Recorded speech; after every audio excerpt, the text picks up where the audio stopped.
Welcome. You're now tuned into the Boxing Voice.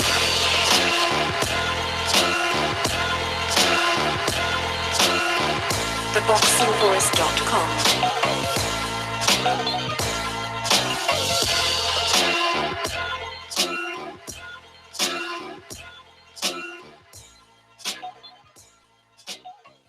Welcome back, ladies and gentlemen, to another edition of the Boxing Voice. Today's Sunday edition is going to be a very special one. We're going to have our special invited guest, Ronnie Shields, Hall of Fame trainer.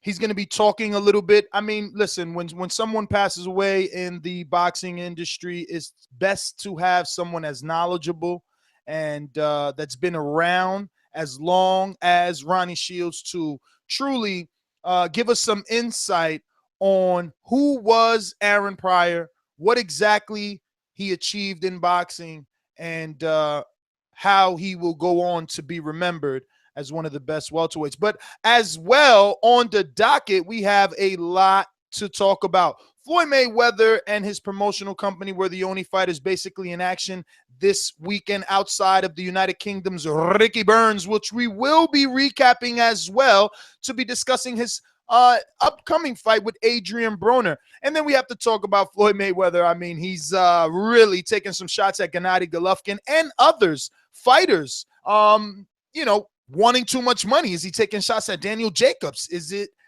some of these other fighters? He's really been vocal in the media. He said that Gennady Golovkin was exposed by Kell Brook, who is a decent boxer. And those are Mayweather's words. He says, you all know what would have happened had that been him versus Golovkin. Now, I'm telling you, this is something that you're interested. Remember, we're only reporting. I already see thumbs down because of what Floyd said. This is your face. This is my right hand. Smacking all you fools. Listen, 1-425-569-5241 is the number that you must press if you want to get it off your chest. If you don't like what he said, this is the platform to call, the one true platform. Add us on Skype to get your calls in internationally and absolutely free by adding Nestor Gibbs on Skype. The information for the spelling of that name is right here on the show on YouTube. And if you're here on YouTube, hit that thumbs up button now. I'm telling you now, like I said, because we got weirdos pressing thumbs down because of the title. If this is something you want to listen to, then you need to stick around. ThaBoxingVoice.com. You need that fear. All I'm trying to do is make a stand for something that I truly believe is right. I truly believe is right. I don't want to be like you. Come on, man. I'm the face of boxing. I'm the cash cow. I hold the record for being with you. My drop, I know my drop, I know my situation. I want to fight. But it's going to be very difficult for both of us. ThaBoxingVoice.com. Yes, ladies and gentlemen, let's get this game going. We're going to head on over to New Jersey to our co-host. What's up, man? I just want to say I saw fight too. Stay focused, stay working my dad. So it's fight too. Because if you come to fight, then I'm going to have to look for him. I saw fight too. I think you accurate. Does my mic sound right? Thumbs up, right? Yes, the media, the critics, the people stand up. Boxing taste, boxing culture, boxing art. This is what it's about on the Boxing Voice. Call that number 425-569-5241. Nestor Gibbs, pass it on.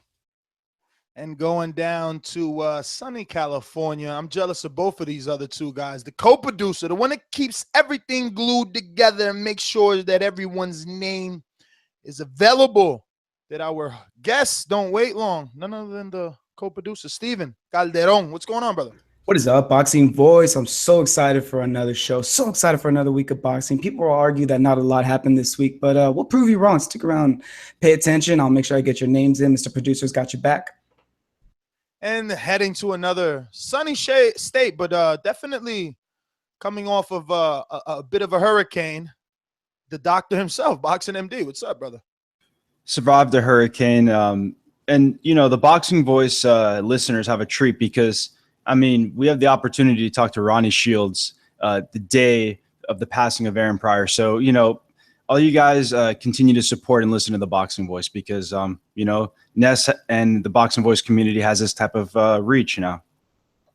Yeah, man, I wanted to get him on because I felt like it was important for us not just to talk to our listeners about the passing of Aaron Pryor, but to, of course, have some knowledgeable information on Pryor and truly get it from someone that's been in the game way longer than us, someone that is more knowledgeable than us, someone that can, you know, definitely tell us how we should be feeling, what Aaron Pryor meant to boxing, and we're going to let Ronnie Shields do that in the second hour of the show. So tell a friend that the Boxing Voice is on, definitely. But we have to turn our attention to the focal point of the show until we have our special invited guest, Ronnie Shields, Hall of Fame trainer. We're going to talk about Floyd Mayweather Jr. and the fact that he feels that Gennady Golovkin was exposed versus the Kell Brook fight. Now, this is something that we'd all been saying, but the twist, the little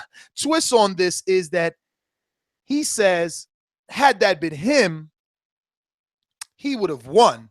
So I'm going to go ahead and pass the ball, obviously, to MD first because I don't want him getting, you know, upset. That's his man. Yeah, and we want to give him the first shot to, I don't know. Land the first jab. Yeah, exactly. Thank you for helping me, Casual. I'm slipping today because the thing is this, right? I'm thinking about this topic, but I'm thinking about Mayweather versus Canelo, and I know that the majority of the listeners of this show feel that Gennady Golovkin would beat Canelo. That doesn't mean that fighter A could beat fighter C just because fighter A beat fighter B. That being said, Canelo is still more agile than a Gennady Golovkin. Does Golovkin cut the ring off better? Is he a stronger puncher? Let's just say yes for argument's sake. But agility, soul, you know, I don't know. Who would have done a better job catching up to Mayweather? Could Golovkin do any better? We have to remember the type of shutout that he pitched versus Canelo. Canelo was like 174 that night. So, yes, it's not exactly fighting Gennady Golovkin, but it is like fighting Gennady Golovkin, except for that power, which we don't even know. Because look how wide Canelo was missing. Now, again, you can't compare Canelo to Gennady, but there is that barometer at least. And again, that was a shutout. So yes, maybe Gennady can catch up to him. Maybe. But what do you think, MD? There's a lot, I guess you said, but to be honest, I don't know why you think he's more agile. I guess hand speed and I guess head movement is what you're talking about because on his feet, he's one of the slower fighters at the highest level. I'm sure a lot of people agree with me in that regards, but I'm sure Floyd Mayweather, who doesn't bring up other fighters unless people brought them up first, who's always asked about this fight, would say something like that. You know, it's expected. I don't really blame him from saying that. I don't think he's ever fighting again. So I think that, you know, his ego, obviously labeling himself the best ever, would beat Golovkin if he's the best ever, right? True. All right. So where does that leave it? MD? Well, I guess it leaves it with Nes kind of explaining why, you know, he thinks fighter A, who's Canelo, is more agile than Golovkin, you know, just to, you know, get the record straight in that. I mean, just in body movement, right? Like, I love what Gennady Golovkin does and everything basically that he does in the ring in terms of catching up to his opponent. He's obviously doing right. But one man looks robotic or stiff, right? I don't know if either of those words are poor choices, but another man looks like has rhythm. I think that is a good choice word. Now, that being said, it doesn't equate to anything. I'm just simply asking because we've seen the way that one man looked versus Floyd, and he couldn't really catch up.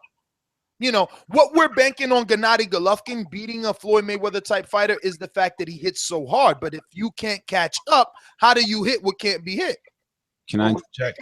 Can I interject? Jump in. So you said robotic and one has rhythm. Who are you speaking to? Separate them so I could just be clear on that. I think that Canelo has more rhythm. Not that he's better Not that he's better than Gennady Golovkin, not that Golovkin is better than Canelo. I think one looks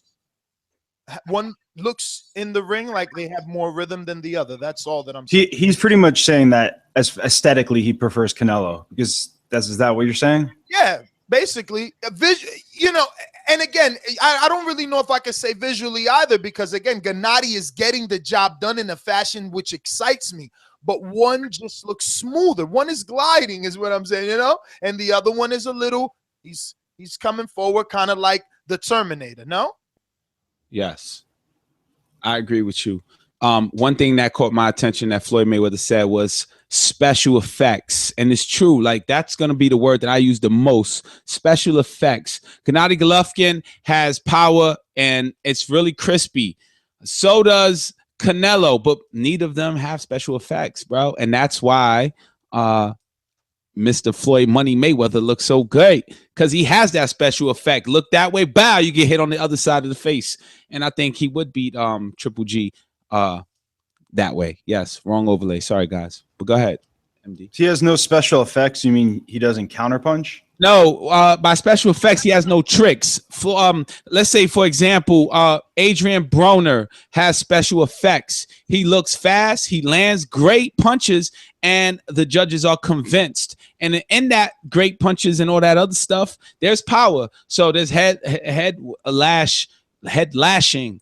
Both Canelo and Golovkin have head lashing punches, but they don't have the tricks. Canelo may have more tricks than Golovkin, though, on the other hand. And that's what I mean by special effects. They don't have the savviness to trick you, to make you think one thing and move. You know what they say, checkers and chess. And I'm talking about chess.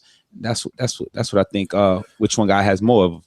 Listen, in my opinion, just to end it and kind of move on, I ain't going to front.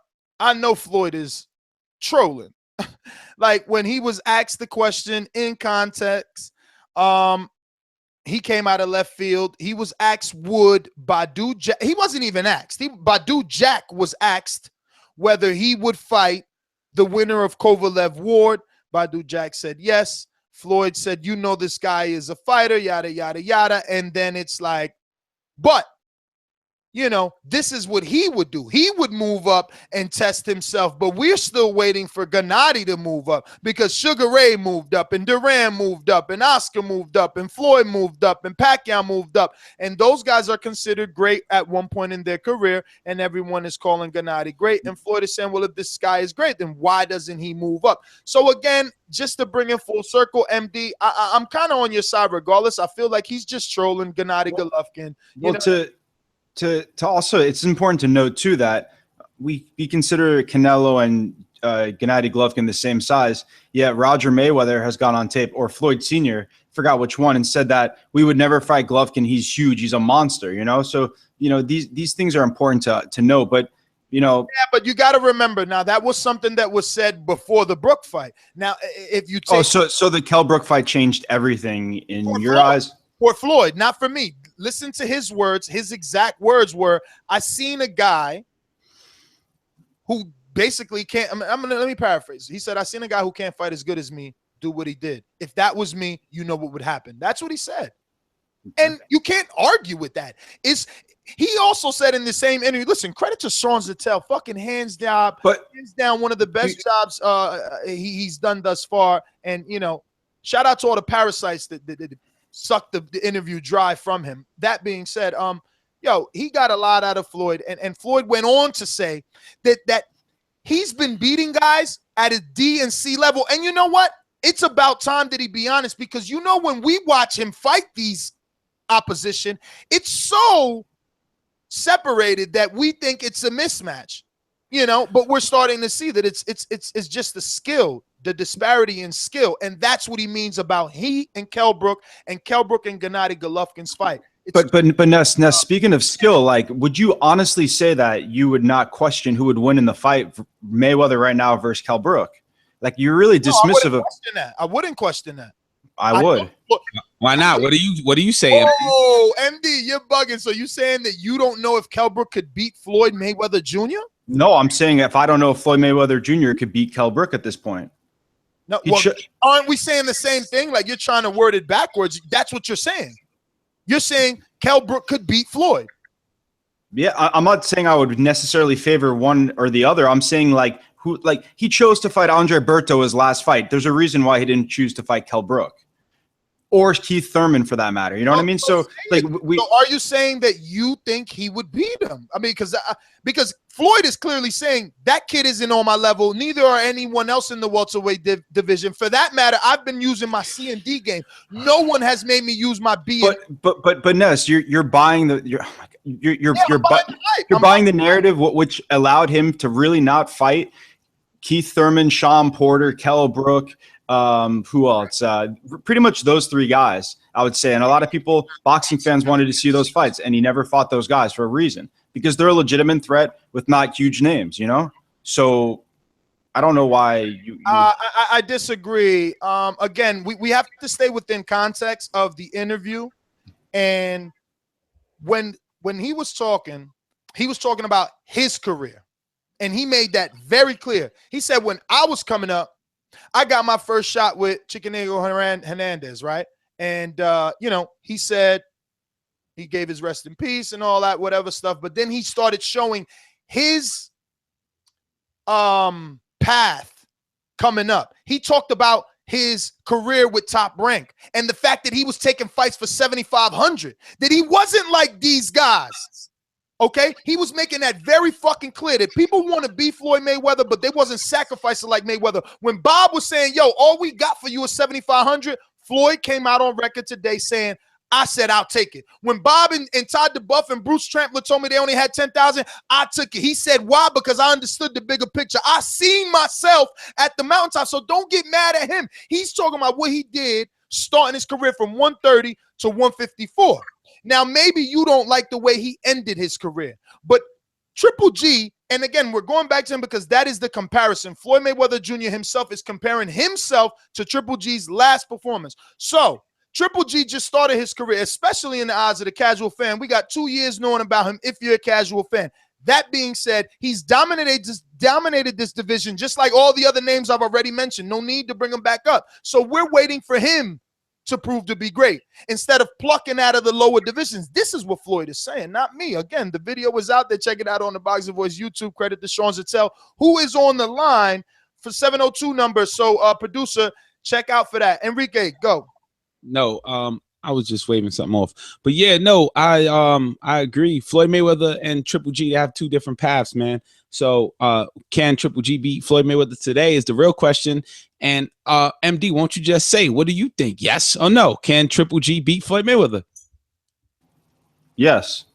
Okay, what do you think, Ness? Yes or no? Can Triple G beat Floyd Mayweather or the other way around? I totally agree with MD again that Triple G can beat him. Knock him out. Wait a minute. Can beat him.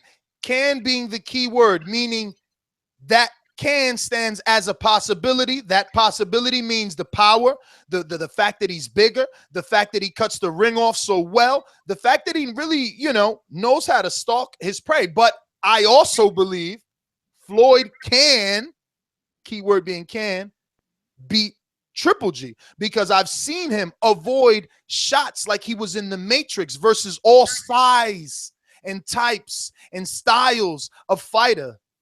So yes, and I believe him when MD says, "Oh, Floyd, you're buying into the narrative." Yeah, I believe him because you know what? I've never seen Floyd hurt only 1 or 2, 3 times, maybe.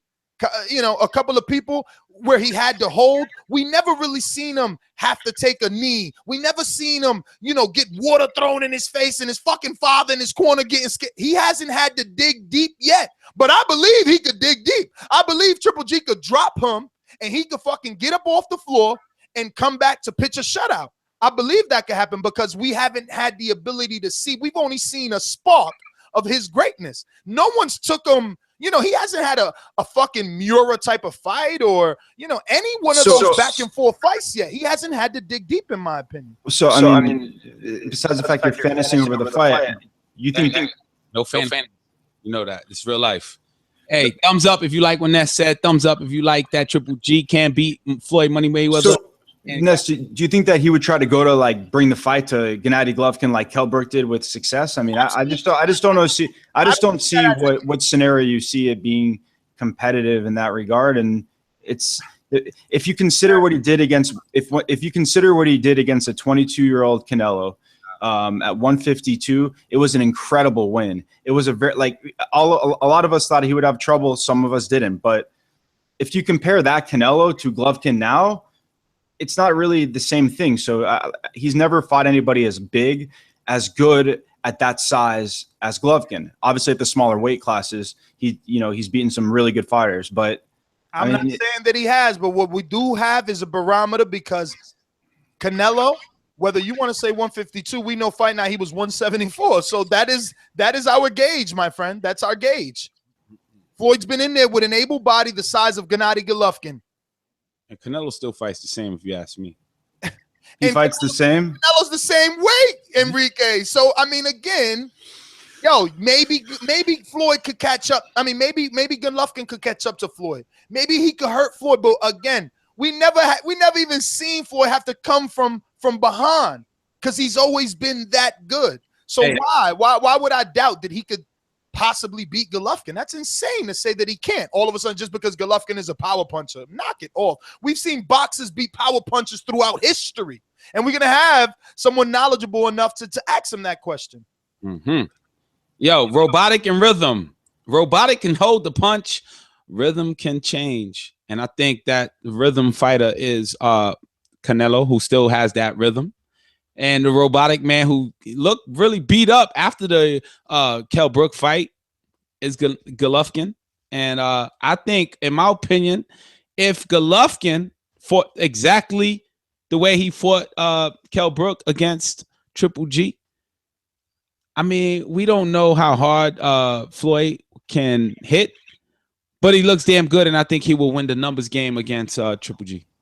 Listen, we're going to move on, but I do want to say this for you and me, MD. I believe that Gennady continues to be the franchise that he has proven to be. He could entice Mayweather back.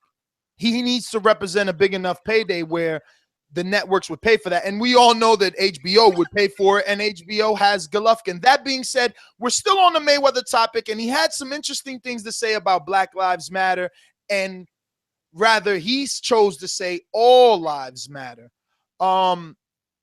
So, yeah. And it was funny. I went back and listened to the interview hundreds of times. And again, credit to Sean Zutel. I can't wait for him to call in just to, have him talk about it. But no one asked Floyd the question. He was asked about, I believe it was one of his fighters and what he would what sort of advice would he give Josue, the young fighter that lost on his card?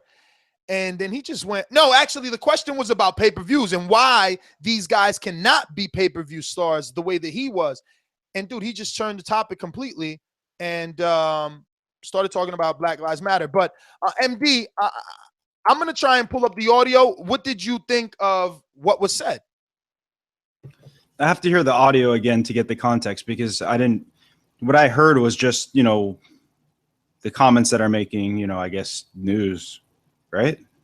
Okay, so what is making headlines does, right well, now? I mean, for what I heard, it was very similar to like what LeBron said about Black Lives not mattering and all lives matter. So I don't think he was dismissive of Black Lives Matter, but I think that he just said all lives matter. Can you bring up the piece so we could kind of, have a better context? Sure. I'm pulling it up and I'll tell you while you're pulling that up, one of the things I thought immediately was that he speaks like a very, very, very, very wealthy man, because Black Lives Matters in different tiers. So, because you could be black and wealthy and your life matters different than black and, low tier from different areas. So, someone breaking your house and calling the cops and someone breaking into your house and stealing something that doesn't mean anything to a wealthy man, but you don't call the cops and your hands aren't registered and you go dig for that bat and beat them in the head, and then the cops come and possibly kill you. So there's a lot of angles for Black Lives Matter as well as every lives matter. You just gotta, at the end of the day, be respectful to the police, but on certain areas, the police are disrespectful. So, you know, I've seen both sides for myself at firsthand, and it's just tough, man. You can't put an angle to it, and Floyd Mayweather had his, you know. But my views are a little bit different. I don't disrespect police, and I don't want to be killed or shot or anybody near me to get shot and killed. So I say, hey, follow these orders. But sometimes the blue lives can be disrespectful. So think about that. And he also did. Are you gonna play the clip, Ness? I was, yeah. Let me see if I'm obviously not gonna have it in its exact timestamp. This is a fresh, new interview done by Sean Zutel on the Boxing Voice. So head on over to the YouTube channel so you can get this in its entirety. So I'm here to say all lives matter. You know, a lot of times we get stuck. We get stuck. And we're followers. When you hear one person say, Black Lives Matters or Blue Lives Matters, all lives matters. And what I learned from boxing, what everyone can take in real life, is follow directions, follow order. Don't give nobody no hard time, because my thing is this: with everybody that's watching this interview and that's listening, because this interview will be played long when I'm gone. When someone breaking your house, someone breaking your car, the first thing we do is we call the police. You know, with me being a fighter and my hands being registered, if I hit a guy for breaking in my house or breaking in my car, it's gonna cost me more money. So I got to work smarter, not harder. I'm gonna call the cops. So, and it's not right what's going on within this world on both sides. I think we need to communicate better. I think we need to follow direction. It's rules and regulations to everything. What do you think Colin Kaepernick protest? I'm Floyd Mayweather. So there you have it in its entirety. No, sorry to cut you off. He did go on further to say that he disagreed with what Colin Kaepernick was doing, and the fact that he said the only reason he did that was because he was trying to get his you should be worried about getting his starting job. I'll play it. Kaepernick needs to try to get the starting job. You know, stand up and get the starting job. That's what he needs to focus on. But I can't knock him. If that's what he believes in, you know, and the people stand behind him, you know, so be it. He got the #1 selling jersey, so it's obvious he's doing something right. Well, I thought of this question beforehand, before I came here tonight. If any, because now that you're retired, we really love those fantasy matchups, you know. We don't do that. We don't do that. Okay. One thing about me, What was that? we don't do, you know, one thing with this reality, we don't do fantasy matchups. Okay. One thing about me, I kick ass. You know, He kicked ass for real, and this is exactly why I'll talk about that first topic, man. I think it would be a great fight, something that we would all pay for. I mean, Floyd Mayweather's career has been based on us, and I generalize myself in there with the rest of these fucking haters, but it's been based on us basically believing that someone is going to be able to beat him, and Gennady is that guy. Man, could they sell Great White Hope with Gennady versus Floyd? They're going to have to pay him a lot of money to get him out of there because, man, look, Pacquiao was smaller, and look at how he made Pacquiao look. And this is what I'm saying. There's so many guys, like we thought Canelo would do it, and look how he made Canelo look. We thought Pacquiao would do it, look how he made him look. It is what it is. So, MD, Steven, anybody else want to touch on Floyd's thoughts and Enrique's thoughts, right? Because Enrique is right. I kind of, you know, initially I felt like Floyd, but I'm not like Floyd. Like, I'm not in that tax bracket. Like, I understand why a person in that position would say that all lives matter, because he's been far removed from the thought that Black lives matter. See, because anyone that has to say all lives matter to retaliate Black lives matter, they obviously have an issue, because no one is emphasizing that Black lives matter more than any other lives. What the emphasis on Black lives matter means is that Black lives do not get treated like white lives when it comes to them blue lives. That's why they dying, okay? That's all that it means. But again, I understand Floyd. Like, Floyd's on another level. He's in another tax bracket. He can't go around punching anybody who breaks into his house because the lawsuit will be far greater. He would lose more, opposed to myself. I could hit the assailant that came into my home because I'm not going to lose much, because I'm going to lose more if he broke into my car because I got liability fucking insurance, where Floyd got whatever the, full coverage, right? And he's got security and all that good shit. But I'm just saying. Hey, a long time ago, man, I had a girl come to my house, and she was really sexy, and she was my ex-girlfriend, and she had this thing. She came to my house to get something, but she had someone outside waiting for her in a car, so they were going out on a date. Now, she looked really good, and me as a freaking man was like, damn, boo, you look great. I'm touching her, I'm kissing on her, we kissing, she teasing, and she shuts me down. So I turn on the shower. I'm be like, yo, I'm gonna throw you in the shower. I know you're going on the date. You came here, offended me, hurt my feelings, right? So I turn the shower on. She throws my keys out the window. This whole big disruption happened. Long story short, my keys, my necklace, everything out the window. And I say to myself, you know what? I better go file a police report. Because someone told me a story. Yo, make sure you file a report. Before that, like weeks before that. So I go to the police station and I see her car out front. And I'm like, oh shit, let me make my report. This was crazy. So I go in the police station. She's there making a report. And of course, the cop sides with the woman. She's pretty, she's sexy. Boom, I get arrested. And in the end of the day, I get let out. But the police treated me different. Like they treated me like I was like a vicious animal with armed and dangerous, which sometimes the police, they need to correct that shit. So that's what I think about all lives matter. So everybody should be treated different, not as if they're armed and dangerous. And I hope that makes sense. But yeah.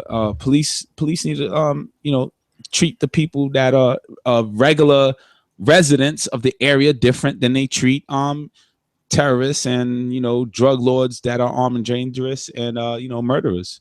Yo, I'm just happy that Floyd is finally being outspoken like the rest of the promoters. I mean, look at fucking Eddie Hearns.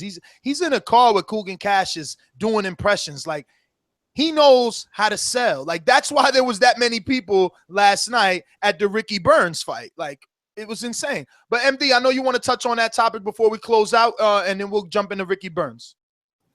Yeah, I mean, maybe Floyd Mayweather doesn't even understand, like, how you explained it. Like, a lot of people maybe don't know, I guess, what you're saying, the Black Lives Matter movement's really saying Black Lives Matter too. So maybe a lot of people don't, I guess, interpret it that way. So maybe that's Floyd Mayweather, because I guess he's trying to say, like, to fragment like different groups maybe is not necessarily the best thing, how we view it as. And as far as the Colin Kaepernick,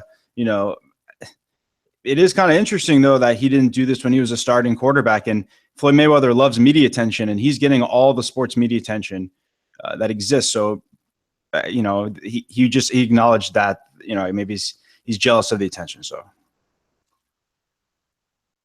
all right. So speaking of some fights here, right? Ricky Burns is obviously now headed into a match with Adrien Broner after beating this guy, Kyle.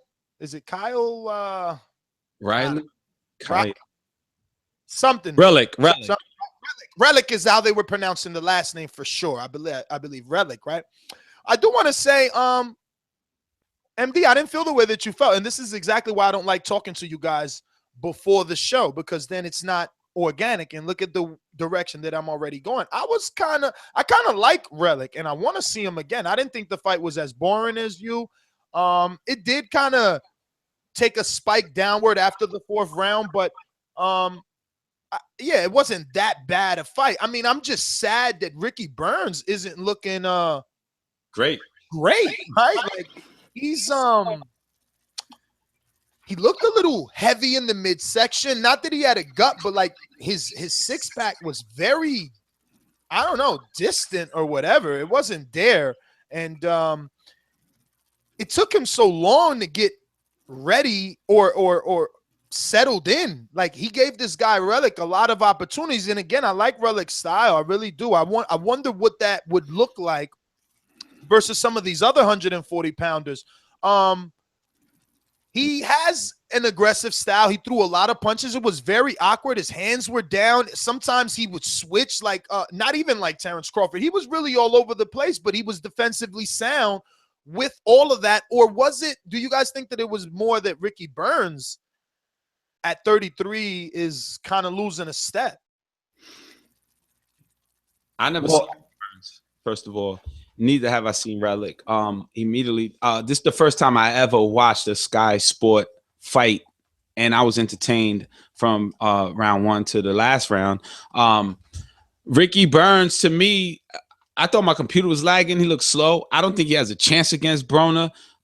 Relic, to me, was an aggressive fighter, but like opposite of what you said, after the 4th round, I was like, damn, I'm giving now the benefit of the doubt to Ricky Burns, who I was not giving much credit to. I was like, damn, that's Ricky Burns that everyone is boasting about. And, then he turned the tables and I said, all right, I'm a casual fan. He's patient, he's working, and now it's his turn. Now he's taking over. And that's what it did look like. But against those two guys, it worked out well. But Adrien Broner is not going to work out well against. I think Adrien Broner is just too slick, too savvy. Again, more special effects than what the boy Relic had. So I'm glad you went that route because think about it. Relic was bringing the fight to Burns, Enrique. Broner doesn't necessarily have Relic style. He's more of a stationary fighter. Yes, he can come to his fighter if his fighter is, like you say, not special. But Ricky Burns has a good jab, and he follows that behind a good right hand. So I don't think Broner's going to be, doing what he did to, let's say, the guy he won the belt from, Oliver Kurdiev. The Oliver Kurdiev and Burns aren't the same person. MD, did that jab look fast and snappy, or was it a slow, lagging jab? No, see, there's a lot to digest, but like what you guys were saying, but I don't think Ricky Burns looked good at all in that fight. I thought he lost that fight. I scored that fight. You say, I guess you gave him the benefit of the doubt in middle rounds. He did win a few, like, I guess, a bulk of the middle rounds, but towards the end of the fight, I think it was like in the 11th round or 12th round, he even got dropped. Like I scored that fight 106-105 for Relic. Ricky Burns does not have a great jab. That's his only. See, he does this thing where he like bobs, he like moves around the ring, and then he throws a jab. But when he follows with the right hand, he like lunges forward. In other words, like it's not a snapping. Like his punches aren't really, Nes, you talk about being slick and having rhythm. Ricky Burns has no rhythm when he boxes. He looks like he has rhythm because he's hobbling on his feet, but when he transitions that to throwing punches, it does not look smooth. Yo, real quick, producer's note. So Burns did appear to go down at near the end of the 12th round, but it actually ended up being Relic pulling Burns by the back of the head. Yeah, I remember that. That's not true. I mean, I guess that's an opinion of what happened, but he definitely got cracked by a punch that caused him to lean forward, which caused the pulling of the back of the head, right? And also, Nes, you said that Relic's defensively sound. A little bit because he had some head movement, but he often like brings his head down much lower. Head movement only? I mean, he had waist. He was moving side to side. Yo, he had his hands down.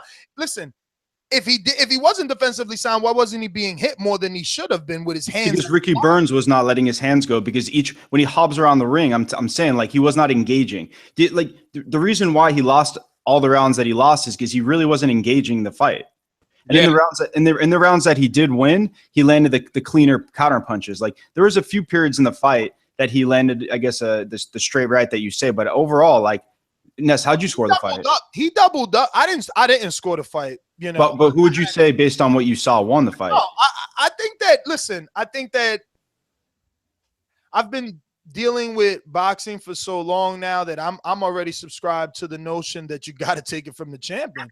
And I don't really think Relic did that. Did he look good as a newcomer to my eyes? Like, this is why I say exactly I don't watch him until I got to watch him. But look, Relic is somebody that I don't mind seeing. Like you said, the knockdown was controversial. So at least he was able to do that to a guy the status of Burns. Right, but Relic came out of obscurity to get Ricky Burns a win before the Broner fight. It's not like Relic was necessarily this like hugely touted prospect that we all should know now.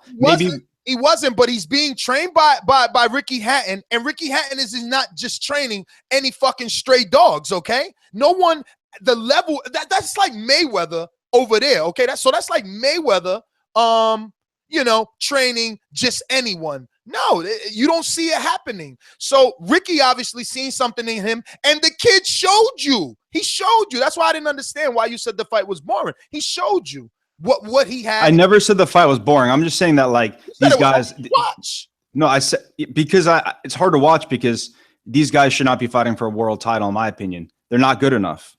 First off, this is United Kingdom. To me, Relic looks more like the better opponent matched up for Adrien Broner. See, this is what I'm saying.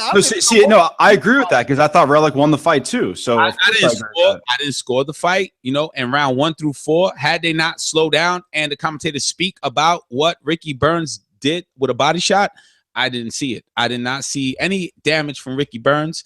He landed a lot of right hands to that body, man. Yeah, but I did not see that shit, and I'm seeing all. So if I'm a judge, I'm seeing everything that Relic does. I'm like, wow, Relic makes the fight. I would score the fight for Relic, but at the end, Ricky Burns won. Hey, and listen, and there's nothing wrong with that, right? It's also important to note those scores, right? Note them. I think it's 118, 110, 116, 112, 116, 112. That shit was written out before it started the fight. There's no fucking way at 118, 110. And honestly, it's hard for me to score 116, 112. And whenever you guys get a chance to, it'd be interesting to hear from the callers because I don't know. I did not see Ricky Burns winning that fight. At best, I could give him a draw. Well, we'll see what the people have to say. Remember that number is 1-425-569-5241. Press 1 if you want to speak and get it off your chest. We're talking this weekend's fights. There wasn't a lot of action. A couple of Mayweather guys got some wins.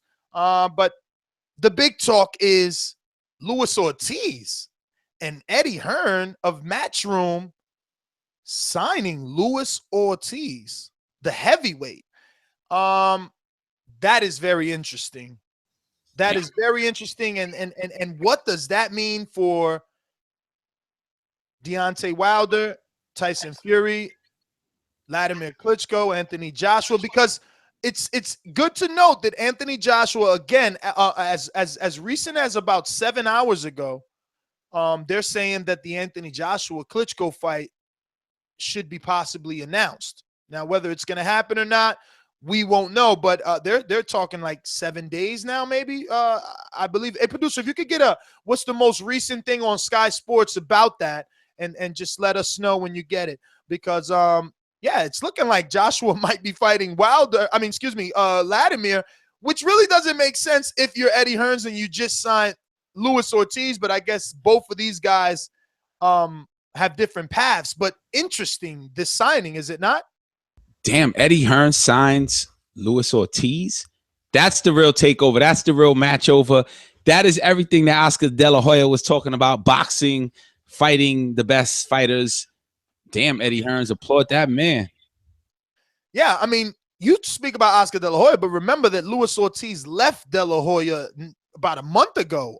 So, it just really goes to show that there's a heavyweight market in the United Kingdom, and Luis Ortiz sees that, because there are some interesting, lucrative opportunities for him that he probably would not get over here, right? Like Dylan White is a guy that I see as food for Luis Ortiz. It's not even the UK; it's overseas, like in Germany, in Russia. Besides Wilder, we don't have many names over here, and Luis Ortiz sees that. So that's where the fights are, the UK and overseas. Who's the number 2 American heavyweight right now, or not even American heavyweight fighter, heavyweight fighting out of America now that Luis Ortiz left. Damn. I have no clue, man. I have no clue. I'm gonna ask. Go ahead, producer. All right, so I just got an update from boxingnews.com. It is saying that the Joshua fight is expected to be announced later this week. It was supposed to be announced last week so they can make it by the November 26th date. However, because they're expecting a possibly fight with Klitschko, it would definitely be pushed back to a December date instead of November. So, But we're expecting an announcement this week. MD, the next American heavyweight is Malik Scott. He's top 10. But that's it. It really is a European. It's a European division. Well, yeah. I guess because Klitschko is considered European, so is Povetkin. I mean, yeah. Just similar to the cruiserweight division. Pulev too. Similar to the cruiserweight division. Those are like European dominant. German guy that creeped in the top 10. Who's this guy? Tepper? I never even. Eric Temper. Yeah. You've seen him? Isn't he the guy who? Eric Molina to get a shot. I mean, I don't understand why none of these guys are fighting Molina. Molina is a barometer. He's the guy who knocked out Audrey Harrison, but tested positive for steroids, supposedly. The German. Yeah. Dopa. I'm happy for Stiverne fighting if it happens. Povetkin, because it's about time we see who the hell Povetkin is. His name was brought up, but we don't know who he is. I mean, at least I don't. Yeah, no, that's a good point. This would be a good fight. But the thing with this one is it's happening in Mother Russia. So would we even get a stream for this one? We're not sure. But this is a good fight because it's a barometer fight. We know Bermain-Stiverne for sure. Now, we do know that, some people are saying that he's kind of on a decline. Hopefully this path with Povetkin leading to a WBC heavyweight shot, because this is for a vacant WBC interim shot. Maybe that motivates Stiverne, right? Either way, it's a good fight for us. We wanted Povetkin first. It didn't happen. Then Wilder broke his hand. So it's kind of like until Wilder gets ready, Povetkin stays busy, which is a good thing. It would be better for Povetkin to get a fight in instead of, being inactive. Food. Who? Bermain-Stiverne is food in your opinion? Yeah. I mean, do you really think he's anything more at this point of his career? I don't know. Derek Rossi is not Povetkin at all. Like Povetkin, the casual fan would say that Derek Rossi is not on the level of Alexander Povetkin, but he is also, I believe, not the same height, right? Povetkin seems to be short. When I met him, Povetkin's good though. Like, I mean, I know we've been dismissive of Povetkin because he tested positive and got exempted, similar to how other fighters have been, I guess, getting away with testing positive and whatnot. But I see it as not a competitive matchup at all. Like at this point in my. You see it as not a competitive matchup at all. Okay. Stiverne's very slow. Povetkin's has much quicker speed to get in and out. I mean, I don't see it as a competitive match. And the Bermain-Stiverne has one good win. I mean, I know this is Wilder's best win, but I've never saw Stiverne as a legitimate champion in a weak heavyweight division. What? He never had anything. I guess he had some power, but he's always been a slow plodding fighter who sets up his shots, but he's nothing extraordinary. And what is Povetkin? Right. I was just going to ask, what is Povetkin's specialty? Hand speed, punch combinations. He throws a great uppercut when he gets in the inside. I forgot who he fought last time, but he's a good boxer. I mean, have you not seen him? No, he did knock out Maurice Vogt. Maurice Vogt's pretty fucking tall. But it's not even the fact that he knocked him out and he's beaten some good guys. Like he's legitimate. Like he would have been at the best and I guess I still want to see him fight Wilder because he's by far the best opponent for Wilder. I guess they got to get that drug test situation figured out, but yeah, which is interesting to me because I mean, look at the names that he's been knocking off. Like, you wonder how long, or I mean, you're the doctor. What he tested positive for? How much of help is he receiving? Because like Manuel Char, we've seen him versus other guys, right? I think he fought Vladimir Klitschko, Manuel Char, right? It's so when you find an illegal banned substance, it's so hard to like quantify what they're taking, how much they're taking, when they're taking it. But what exactly did he test positive for, producer? Can you find that? Because I don't remember on the top of my head. But I guess I'll get back to him. Well, yeah, the thing is, I mean, he's been ripping through these guys. Like Manuel Char, he knocked him out. Takam, he knocked him out. Mike Perez, he knocked him out. Maurice Vogt, he knocked him out. And, Povetkin isn't that tall. He's like 6'2", and he's not that big. I mean, you've seen me and him next to each other. Like, he is small compared. I couldn't even believe it. All right, guys. So what Povetkin tested positive for was a drug called meldonium. That was, and they're still not clear as to whether or not that was still in the system. If that was in the system before its official ban on January 2015 or not. And I guess that's why they kind of got him just a slap on the wrist and are still letting him fight for their interim title. Has Povetkin beat Chris Arreola? No. No. But I'm sure that he would, but it would have been a good fight. Yeah, meldonium's a subject that Maria Sharapova tested positive and got banned a year or 2 years from tennis. Like, it's designed for I think a heart condition, but it increases blood flow. So it's definitely a performance enhancing drug. So it's banned and everybody knew it. But I think it's one of those drugs that it's fair to note that mostly Russians were popping for that too. Well, because I'm not sure exactly how it's administered over there, but I'm sure it could be over the counter. Who knows? Like, just like in certain Latin American countries, certain steroids you could get over the counter, like in GNC. So I don't know, but again, he was exempted by an organization to fight, right? I mean, not exempted, cleared by an organization to fight. So, I mean, do you think that somebody? No, not necessarily. It is not over. Absolutely not. I received notice from the WBC that they're still waiting. Before they can actually, that's why they're letting him fight. Before they can actually give some sort of punishment, they want to see what happens in court. Because remember that Wilder and Povetkin are both still in litigations. So that is really what's going to determine WBC. I'm going to try and find the email right now, but that's really what's going to determine WBC's. So I mean, I assume you think that if somebody pops positive for a steroid like this, that he should be able to fight again after a punishment, right? I mean, after a punishment, yeah, especially with the trace that it was. I don't want the guy to be banned forever. No, that would be excessive, I think. But do you want to know what's? Go ahead. Do you want to know what's really interesting though? Is as MD said, you don't want the guy who's being popped for drugs being able to call shots and make decisions. But it was his promoter, the Russian billionaire, that won the purse bid, and it is his promoter that will choose where they fight. And these promoters going to choose also the venue and the date that they fight. None of that really falls under Povetkin calling shots. I mean, they won the purse bid. That was up to Don King. Yeah, but I mean, if I'm fighting, I want my promoter to win the purse bid. My promoter's out for me. Yeah, but that's that guy. He's gonna look out for me. Don King's fault for not coming out his pocket. Obviously, he knows I agree. He can't get return on his investment by winning the purse bid and staging that fight in the U.S. We're not going to pay big dollars for that, but in Russia they will. Anybody else think it's? But Nes. Does anybody else think it's weird that people are with Don King anymore? Anyways, considering all, I trip out the fighters are still rolling with that guy. I don't know. Yeah, but it's the same fighters, right? It's not like he's signing new guys. He's getting more fights for fighters than Al Heyman right now. He's getting more.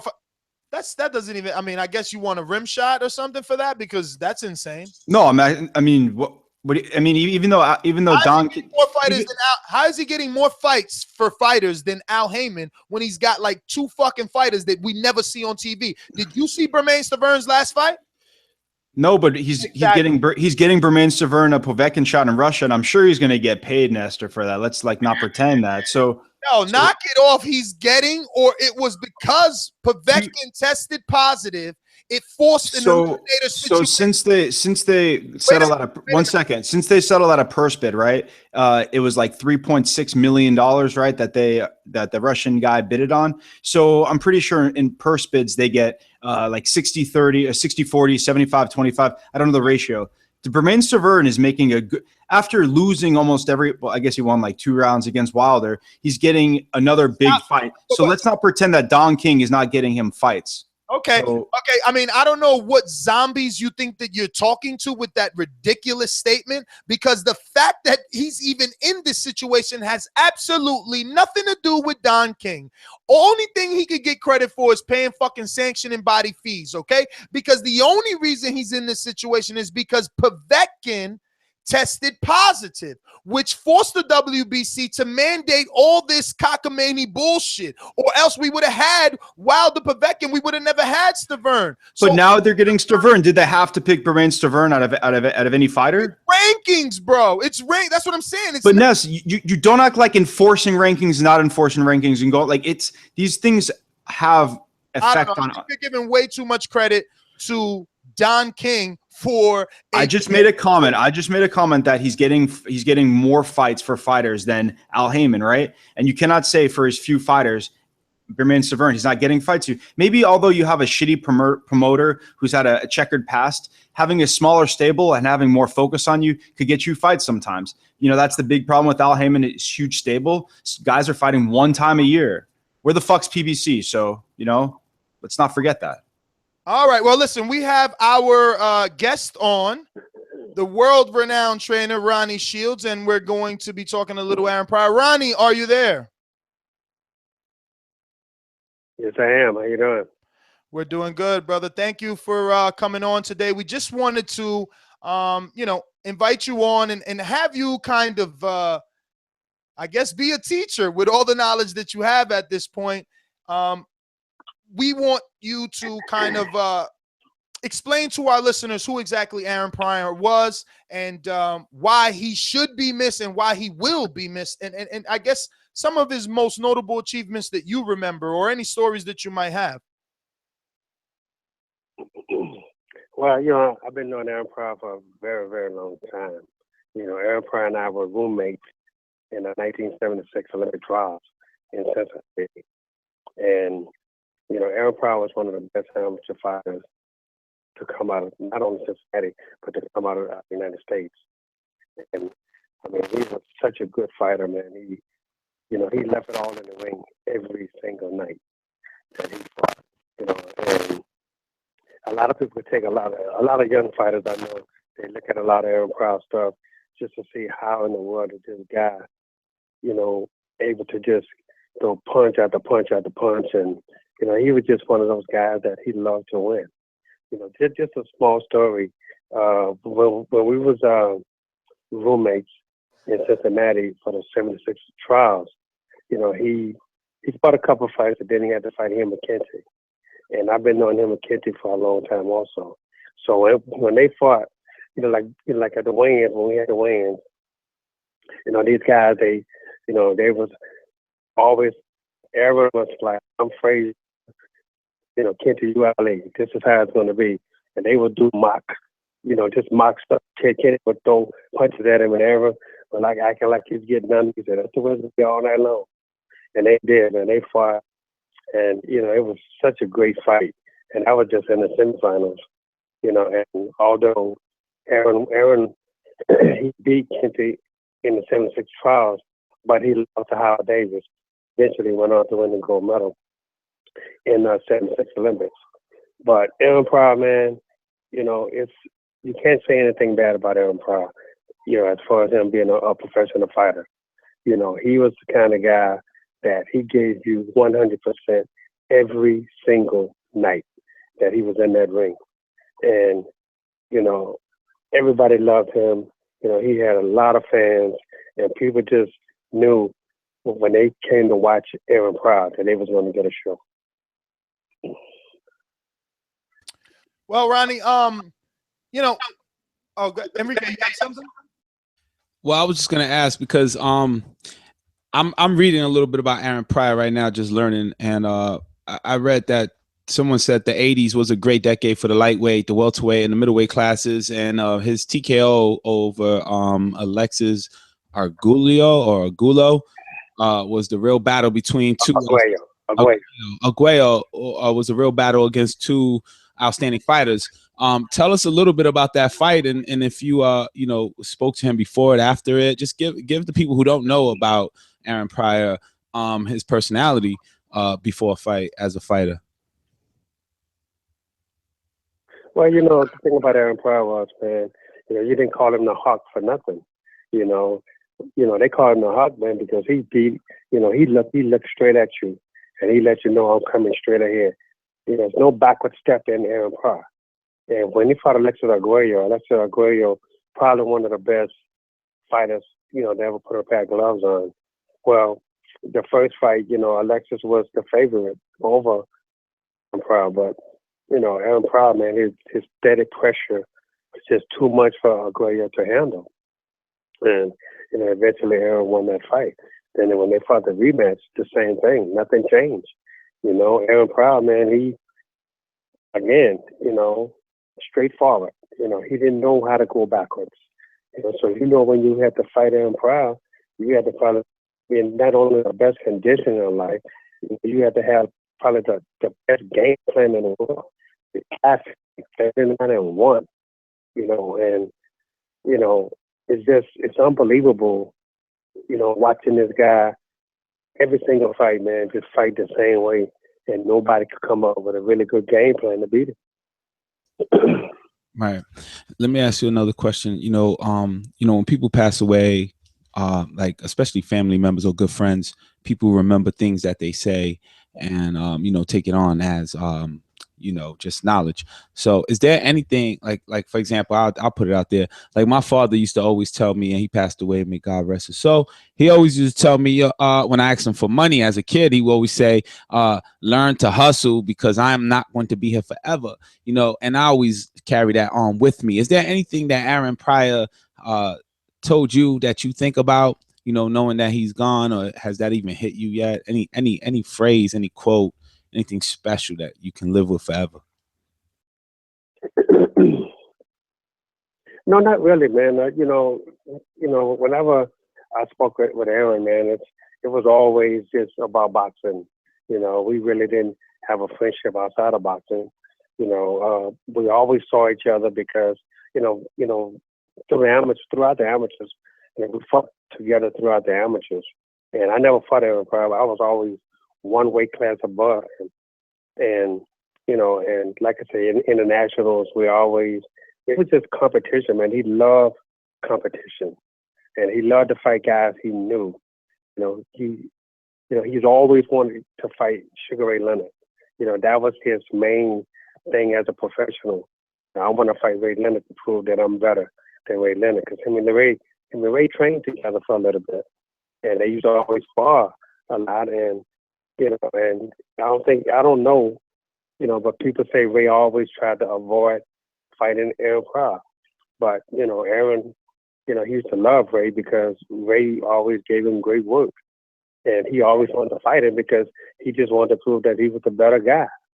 But other than that, man, you know, it was just always, you know, just friendly conversation. Was Ray Leonard the Floyd Mayweather back then that everybody wanted to fight? Yes. Oh, absolutely. It was. Ray Leonard was the guy that everybody wanted to beat, you know, because, you know, Ray had the name. Everybody wanted to take that name away. And the only one really could do it at that time was Tommy Hearns. Because Ray, he wouldn't fight Aaron Pryor because Aaron Pryor was just too small for him. And then when these guys started moving up, you know, Aaron didn't grow, man. Aaron, you know, he was always, you know, around 140 pounds. So, and these guys went to middleweight, then light heavyweight. And, you know, that's Aaron, you know, that's because of their beer and their height. You know, Aaron wasn't the guy in the world. But I tell you what, he packed the biggest punch and the biggest heart. It's Boxing MD. So, you know, you just brought up the fact that I guess Aaron Pryor didn't get the fight that he wanted, which would, I guess, make him mention in the names of the Roberto Durans and the Sugar Ray Leonards. Did you think that, I guess, after the fact that he didn't get that fight, you know, he was like resentful after that, or, you know, although you said that they grew out of the division and, you know, they weren't in the same weight class, you know, was he, you know, being in the shadows of those big guys, not getting the opportunity, you know, did that not sit well with him? Well, that's okay. Somebody set my alarm off. I'm sorry.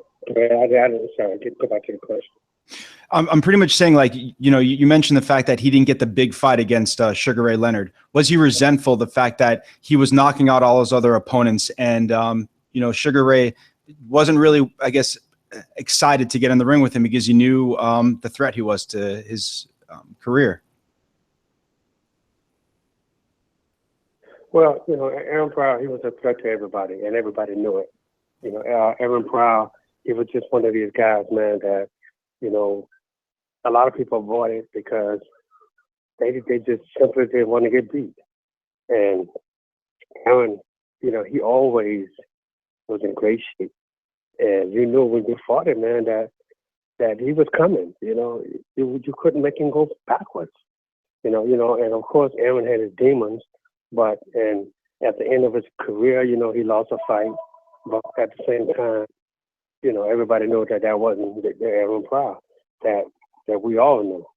So he was his own man, and he just, he just wanted to be the best. He wanted to be known like Duran, Leonard, Hearns. He wanted all of that. But again, the problem when it was those guys kept getting bigger, and Aaron just stayed the same size. I mean, so that really, in his own true right, hurt him because he wasn't a big guy.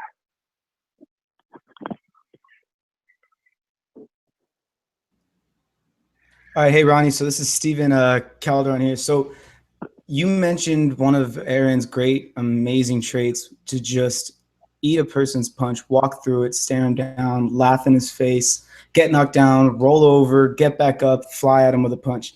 It's unreal. How do you think that he had that ability? Was it the way he rolled with punches? Was it the way he made sure he avoided getting hit directly on the chin? And also, why do you think his popularity didn't skyrocket? I've seen some at his time, because from what it sounds like, he might have been underappreciated. I feel like if he was around nowadays throwing those kind of bombs and having those kind of fights, he would be much popular despite the lack of competition in his division. Well, yeah, and I really think that, that Aaron, he just came along in the wrong era, to tell you the truth, because his style today, well, man, he would be making millions of dollars in the ring today if he had that style today. If he was fighting in this era, because that's what people want to see, excitement. Back then it was more the boxing. In the 80s it was more, who was a better boxer. It wasn't that, you could hit somebody and knock them out. It wasn't about that. It was just about, who was the better boxer. And, I think people really underappreciated the style of Adrien Broner. I mean, really and truly. But again, if Adrien Broner was in this era today, he would be making millions and millions of dollars, because there's so many guys he could fight out there today. He could afford to fight welterweights now, because these guys aren't as big as the Tommy Hearns, the Sugar Ray Leonards of that era. So, Aaron would be able to fight guys like say Floyd Mayweather, Keith Thurman, Danny Garcia. He could go up to 147 and fight these guys, and and more than likely win every fight. It would be good, tough, hard fights for him, but at the same time, the fights would be so exciting. He just came along in the wrong era as far as excitement goes, as far as the sport of boxing. Ronnie, Enrique again. I have a quick question. You just said something that struck a thought. Who is the better boxer, you ask? And earlier today we thought we asked that same question. We said one boxer is rhythmatic and the other is robotic. And we were speaking of Triple G and Canelo. Which you think of those two fighters are the better boxer, in your opinion? Well, I think Triple G is the better boxer all around. When you look at a guy like Triple G, I watch him, I study him a lot, because, it's a possibility one day we go fight this guy. So I really look at him, and I see, he shows you a lot of different things. He shows you he has a great jab when he wants to use it. And he shows you he can be a power puncher and an aggressor, just whenever he wants to. The thing about it is nobody has been able to stand up to his punching power, which is great. He can really let his hands go, and, he make you feel everything. And, he's such a good fighter that, this is why people avoid him, man. Nobody, like none of the top guys seem to want to fight him just for that reason. As far as Canelo is concerned, look, Canelo to me, I don't know what category I can really put Canelo in, because, one week he's a middleweight, the next week, he's a junior middleweight. And then all of a sudden, he can't make 154 pounds, but then he makes 154 pounds. So, he's just all over the map. And, they're trying to make Canelo into a star, but to me, he's not. He had an opportunity to prove himself with a fight against a guy like Triple G, and he refused to do it. So, so I think he loses a lot of respect for people in the boxing world because, you can't claim to be something that you're not if you don't fight the type of fights that the tags that they put on you, it's supposed to make you that kind of fighter. Ronnie, it's Boxing MD again. You say like Canelo, like, we don't know what weight class he's at. Some people call that Canelo weight. You talked highly of Sugar Ray Leonard. Obviously, he's a great legend, but he did similar things in the 80s and the 90s. Would you say that this has been, not a new trend, but a trend that's always been in boxing, or do you think it's become a little more ridiculous now with the, I guess what the fighters are doing to make fights to their advantage? No, I mean it's been like that forever, man. This ain't the first time that we've seen this. Again, Ray Leonard did it. He did it, and it obviously worked for him. And they're trying to copy off of the things that Ray Leonard did to put Canelo in with different fights like that. But the only thing is, go and look at the guys that Ray Leonard fought compared to the guys who Canelo is fighting today. Ray fought all the top guys. Canelo is not fighting the top guys. He's avoiding the top guys. Wait a minute, Ronnie. At least Ray could say that he fought everybody, and Canelo can't. Ronnie, come on. Canelo has fought all the top guys. Laura, Floyd, Austin Trout, Miguel Cotto. Those are the top guys. Triple G just put himself in this position. He can't go around dictating. He just got here. Canelo sold 51,000 in Texas. Rodney, before you answer that, we had Al Bernstein on a few weeks ago, and it was big. So let me just throw this on real quick. Let's get ready to rumble. It's you versus Nes right now, Rodney Shields. Let's go. Well, look, here's the thing that you got to understand. What fighter called himself? Look, when he fought Cotto, right? It was for the middleweight championship of the world. Okay, so he knew before then that if I beat Miguel Cotto, I have to fight my mandatory, who is Triple G, who stepped aside so that fight can happen. Okay, so they could take. He took step aside money so these guys can fight. Now, right after the fight, listen to the interview. Okay, my next fight is against Triple G. Blah, blah, blah happens. And then what happens? He gives up the belt. So what kind of champion gives up his belt? So, look. If you diva. want to star in the sport, you got to fight like a star. You can't avoid people. Why do you avoid people when he knew the weight was 160 pounds? He knew this from the very beginning before he took the Cotto fight. So what do you call that? Yeah. What do you call it when a man steps up and says, yes, I'm fighting Triple G after this if I beat Miguel Cotto? Okay, so you beat Miguel Cotto, and now when it's time for you to put up or shut up, you shut up and throw the belt in the garbage. And you fight Amir Khan. And you call that a champion? That's not what champions do. I mean, I come from a generation where champions negotiate. He's doing nothing different than they negotiated. Exactly, and he negotiated. And he made an offer to to Gennady Golovkin of $10 million. Now, because that offer was Would a you fix, have taken that offer? Listen, Hold up. Pacquiao Would didn't you take. have taken that offer? Hey, Would Ronnie. you have taken that offer? Ronnie, Pacquiao didn't take that $40 million Would you have offer taken from that offer? Floyd either. Answer the question, Ness. Would you have taken that offer? But look, Floyd and Pacquiao, no.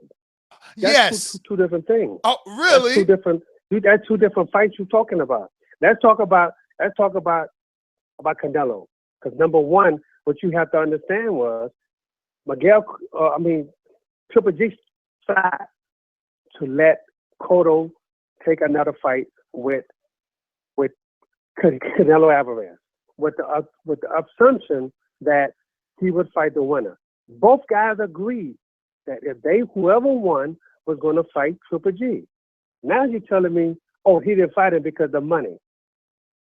No, it's not. It wasn't about the money. He just didn't want to fight. That's simple as that. Now you could throw money in as an excuse, which everybody seems to be understanding. Hey, they didn't offer enough money. That's BS. Because look, and I could throw in what Floyd offered $40 million to Manny Pacquiao. But Manny Pacquiao was smart enough to realize that, hey, I can make more money off the pay-per-view because this is going to be a huge fight. You know what? Why would Canelo offer $10 million to Triple G when he just saw what happened with Floyd and Manny? Why would he be stupid enough to take $10 million when he knows he can make $100 million? So that's business. That's not taking $10 million just to get a fight. This is business. So if you're talking business in the sport of boxing, then you got to understand that. How come Canelo didn't take $10 million? To fight who? Because I seen Canelo was submissive in the Mayweather negotiations. Canelo did 152 catchweight. He did what the superstar asked him to do so that he could get his opportunity in front of millions of people. If Triple G wants an opportunity, he cannot dictate. You know it and I know it. You've been in this game too long. The A side tells the B side what they're going to do. That's exactly why Iron Pryor didn't get his fight. Am I right? Well, you're probably right about why Iron Pryor didn't get his fight. But at the same time, why would you agree to fight somebody and when you got the opportunity to do it, you didn't do it? Come on, man. If you want to be realistic, let's be realistic about everything. Boxing is a sport and it's about business.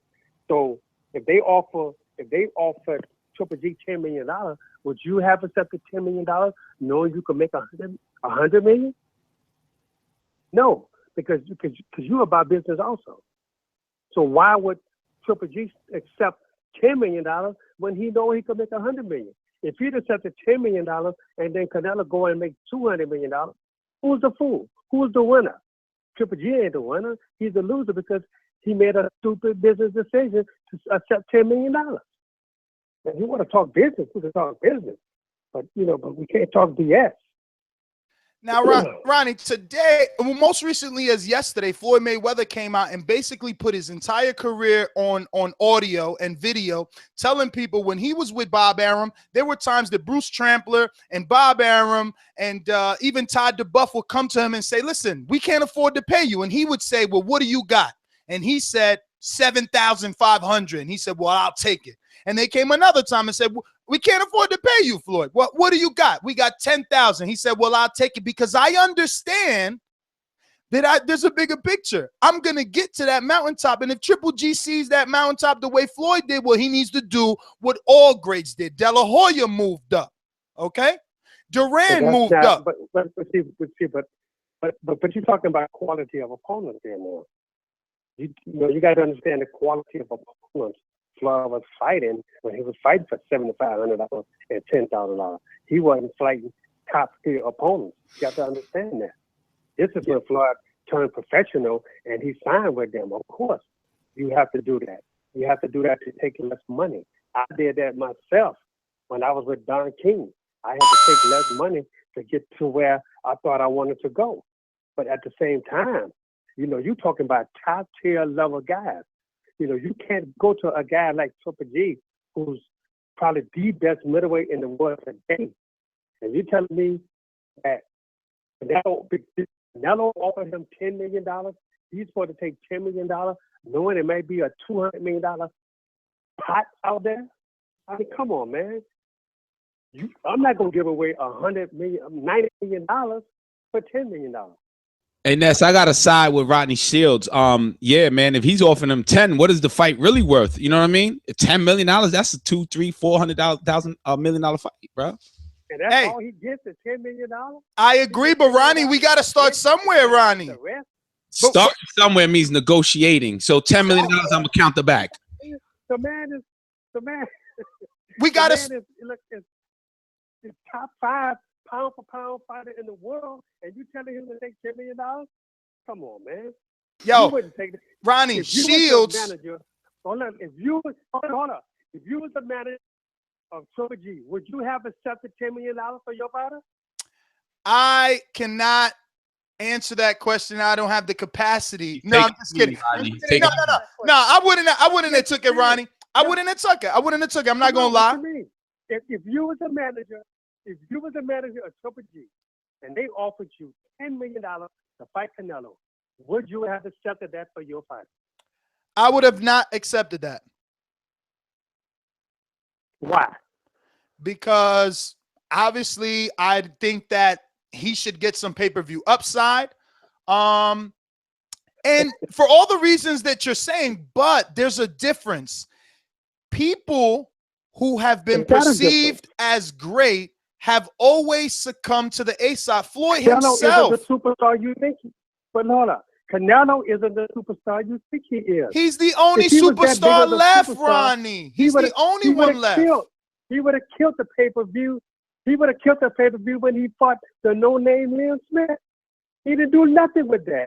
They didn't do nothing. They lost money on the pay-per-view. Hey, Rodney, let me ask you a question. Do you personally like Canelo? Yes, I do. I like Canelo. I think Canelo is a good fighter, but Canelo is not the fighter that everybody think he is. That's my point. Ronnie, it's okay. I agree with you. These guys are sounding ridiculous. You saw 51,000 people you saw 51,000 people at Texas Stadium. Look what Julio Cesar Chavez drew 100,000 people in Mexico. But you know what? He didn't make no money off that because all the money was gone. You can't, if a fighter wanted to get paid off the gate, he would be a broke-ass fighter today. Do you like Canelo as a fighter? I know you like him as a person. Do you like him as a fighter against your fighter? I like him. Let's be real. I do. I like Canelo as a fighter. What I'm just saying is, I'm not as hyped up as Canelo as obviously you are. Ronnie, I didn't want to have to do this. He's a good fighter. But Rodney, I'm a Canelo hater, Rodney. I just want to side with you. I want you to be on my side. I'm a Canelo hater. He's not what Floyd Mayweather was. He's not what Floyd Mayweather was when Floyd Mayweather fought him. He's not even close to being that category because if he would have been that close to Floyd, then even when he fought Norton Smith, he would have drew pay-per-view money, and he did not do it. The numbers didn't match up. They didn't do nothing on pay-per-view. So how could you call him a pay-per-view star if he didn't do nothing against a guy like Liam Smith? And then but Floyd didn't do nothing against Berto. Floyd didn't do nothing against Berto. There's plenty of other. Manny Pacquiao hasn't been doing nothing against Bradley. Like, that is not fair to say. Everyone needs a dance partner. 290 to 3. Wait a minute, Ronnie. Wait a minute. Everybody do need a gas partner, but you know what? It's one thing Manny Pacquiao. Just go look at my numbers. Match my numbers against anybody. You can't do it with one fight. You got to do it with a bunch of fights. But Canelo is doing triple what Triple G does. So he still is the star. He's doing 300,000 with a mediocre name. But Nes, you're not factoring in the overseas money. You have to factor that in. What, for his last pay-per-view, Golovkin, you mean? Yeah, I mean, money's not just comes from the money is just not just isolated in the U.S. I mean, what money are we talking about? Because we're talking Canelo, not Triple G. What are you talking about? that you just said 3 times the amount of money. But like, if you look at what he did versus pay-per-view, man, he did 3 times the amount of pay-per-view that Golovkin did. He did 300,000. That's his average versus regular names. Liam Smith is unknown. Angulo was more known, and he still averaged more than that versus Angulo. But you got to understand, when you put 2 together, now, when you put 2 people together, and they both got mediocre pay-per-view numbers, but yeah, Canelo draws a little bit more than Triple G, but 3 times, Ronnie. Right not a little bit more. 3 times. That still doesn't give him the right, because look, people wouldn't buy it unless he was fighting a guy like Triple G. You understand? That's what you got to understand. People wouldn't buy it unless he fought a guy like Triple G. You know, people want to see competitive fights. So this is Lil Smith wasn't a competitive fight for a guy like Canelo. Everybody knew it. This is the reason why he went down to 154 pounds. Would you call to everybody in the world, I cannot make 154 pounds. I cannot make 154 pounds. But all of a sudden, you make 154 pounds. So he lied to the fucking world and saying that he did not do that. So, you know, you got to be clear with that, man. You got to understand that, you know, he need a damn partner that's going to draw pay-per-view with him. But just because he's the A side, you can't offer a man $10 million and you ain't gonna do nothing. You know, if they were to do 300,000 between him and Triple G, if he fought Triple G, that's a bust. You understand? Everybody loses. Everybody loses but the 2 fighters.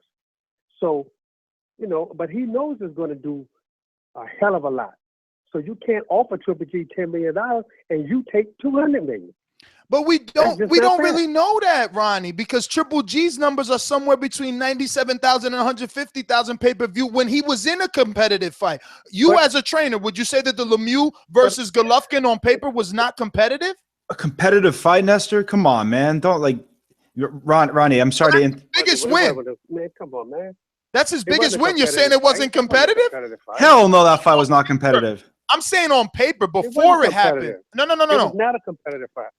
Ronnie, I'm saying before it happened, it was on paper considered before it happened. Well, you know what? That's only if you don't know boxing. Everybody that knew boxing. Well, that's his big. Exactly, Ronnie. Exactly. That's his biggest. Nestor doesn't like, and he said this before. He said that he likes Canelo because he has more rhythm. He doesn't see what you see that Golovkin has as a boxer. Why he doesn't buy into it? You guys are going to discredit his biggest win? Lemieux is his biggest win. He's just that much better than the next guy at the middleweight division. I'm not discrediting him, and I don't think Ronnie would either. No, I'm not discrediting. Look, I think Lemieux is a good fighter. But what I'm saying is nobody else in the United States knew Lemieux. So, you know, you got to base things on who people know in the United States of America. You can't base it on everybody else. All right. That's a perfect point, Ronnie. They tried to build Lemieux up. They tried to build Lemieux up to be somebody, but he wasn't anybody. Listen, David Lemieux had more. If you don't know him, Ronnie, you got to understand this. David Lemieux had more U.S. television time than Liam Smith, and still Gennady Golovkin did less pay-per-view sales. He still did less. Lemieux fought Rubio. Okay. So who did Lemieux fight? Rubio. He had a bunch of fights. He had a bunch of fights. He even fought Alcim. I mean, he had more fights on U.S. television than Liam did. I know. He fought Rosado. Yeah, he fought a bunch of people on U.S. TV. But he's not a household name. Neither was Liam Smith, Ronnie. Neither was Liam Smith. He's from Canada. And Liam is from the United Kingdom. He's not a household name. And Liam is from the United Kingdom. Yeah, but at least, yes, and nobody knew Liam. Nobody. And somehow the superstar in Saul Canelo Alvarez still managed to make over 300,000.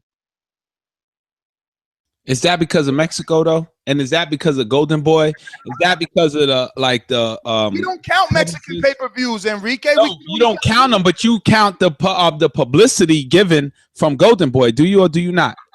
I'm talking pay-per-view numbers. I'm talking about the promotion. One man did 97,000, and another man consistently does 300 and something. How did we know he did 300,000, Ness? Let's ask the real question. Tell me how you know he did 300,000. Because according to source X or Y, it leaked it did 290 to 310,000.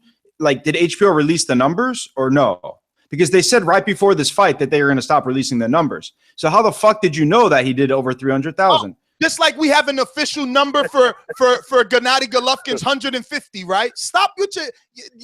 No, I'm pretty sure. Well, we don't have an official number for that either. But you cannot say unequivocally that he's doing 3 times the amount when HBO right before this fight and a fight that after he dropped the belt, the one that Ness, you don't appreciate history like maybe Ronnie Shields does or myself do, but dropping the belt when you're not fighting a guy doesn't look good on you historically, right? So it would have an effect on I guess the pay-per-view sales, especially of the his fan base. So I don't know, Ness. 50,000 people doesn't seem like it affected him.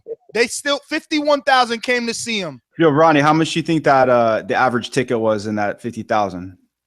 15, 20, it doesn't matter. $25. Does that matter? I mean, do you want to see the sport grow? It does matter. It does matter. It does. Okay, ask you this question. How many comps did they give away? About 1,000 is what I heard. You don't know that. About 1,000. No, come on, man. They gave away a hell of a lot, way more than 1,000. Canelo 1,000 himself. I don't know. I hear all the Triple G fans sounding very bitter. When Canelo fought, let me tell you a fact. When Canelo fought here in Houston, when he fought James Kirkland, how many comps you think they gave away? Tell us, Ronnie. Tell us. You have no idea. 5,000. 5,000. And you know why? They had to. They had to. They wanted the stadium to be full. And Kirkland is not a household name anywhere. Right? Yeah, I mean, he's known in the boxing world. Yes, he's known in the boxing world, but just like David Lemieux. He's known in the boxing world, but he's not even a citizen. So nobody knew Lemieux. Come on, man. If you're going to call it right, you got to call it the way it is. I'm giving you a fair comparison. Everybody knew David Lemieux. Nobody knew David Lemieux. And no one knew Liam Smith. Hey, Ness, so what are you saying? The A side is Canelo and Triple G's not as known as Canelo in the boxing community? No, I'm saying. What are you saying? He's worth less? I'm saying that Oscar had to be submissive to the A side. I'm saying Floyd did. Pacquiao did. Everyone bowed down to the A side. Sergio had to bow down to Cotto. Cotto had to bow down to Floyd. Canelo had to bow down to Floyd and to Cotto. So you're saying Canelo is Floyd Mayweather today? Hell yeah. Hell, he's the last man left. Pacquiao ain't doing the numbers. We'll see when Vargas Pacquiao numbers come and HBO. So like MD said, they already don't want to release it. I'm gonna tell you like this. Pay-per-view is going down. It's going down the toilet. Pay-per-view is about to go down the toilet, and this is why HBO did not want to do Pacquiao and Vargas. And the reason they didn't want to do Pacquiao, everybody know Pacquiao, but nobody know Vargas. So why would they spend their money? And how the pay-per-view is nothing. All that means is HBO lost money.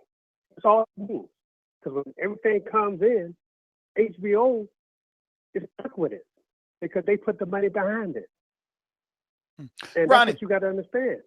If Canelo Alvarez was such a big pay-per-view star, HBO wouldn't be losing money on him. They put the money behind him because they're looking for the one big payday so they can get their money back and plus make a little more, and that's with Triple G. And this is why they threatened Canelo to tell him, look, okay, we're going to put you on with Liam Smith. We're going to put that on pay-per-view. You got to fight Triple G. That's simple as that. People are tired of losing money. So he's ducking Triple G. There's nothing. So he ducked Triple G in 2016 is what you're saying. Yes? No? Maybe? Playing checkers? Yes, he dropped his fucking belt. Of course he did. He ducked him. We heard it first. TBV MD said it. Ronnie, I wanna ask you one last question. Are you gonna be in the Las Vegas area for the Ward Kovalev fight this year? No, I'm not. Oh man, you're not coming out to see that? Damn. You talking about boxing dying and pay-per-view sales, and you're not gonna support that fight? I will. No. Hey, I didn't say I didn't support boxing, man. I would support that fight. I would definitely support that fight. I would pay for that fight. All right. I'm definitely going to buy that fight. Who do you got in that one? At the same time, you got to understand. I like Andre Ward. Easy? Is it easy? I love Andre Ward in this fight.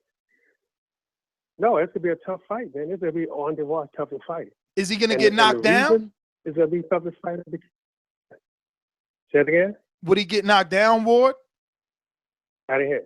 Would Andre Ward get knocked down? I don't believe he'll get knocked. I don't think so. I don't think so. Can Andre Ward knock down Kovalev? Puncher. And you have to give him. I don't think he's gonna knock down Kovalev either. Andre Ward is not a power puncher.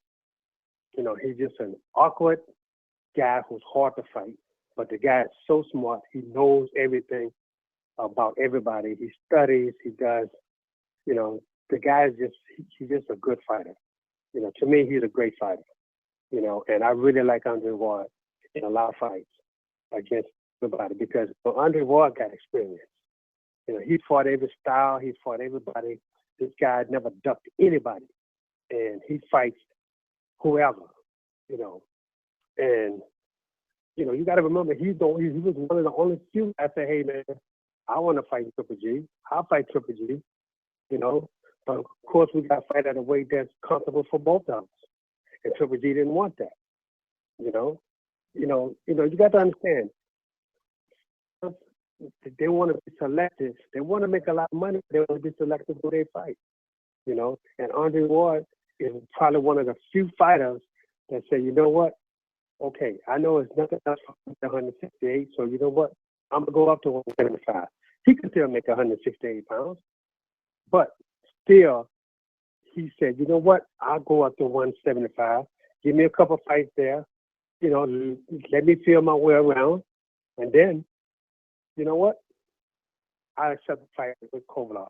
And he signed up, and he did his new deal with HBO. Part of the deal was that he had to fight Kovalev. And so he stood up like a man. He fought them 2 fights at light heavyweight, and then now he's going to fight Kovalev next month. So, you got to give it up to him. He wants to fight the best fighters out there. That's what fighters do. They want to fight the best guys. They don't want to pick and choose guys that nobody knows. So if Canelo, he needs to look at Andre Ward.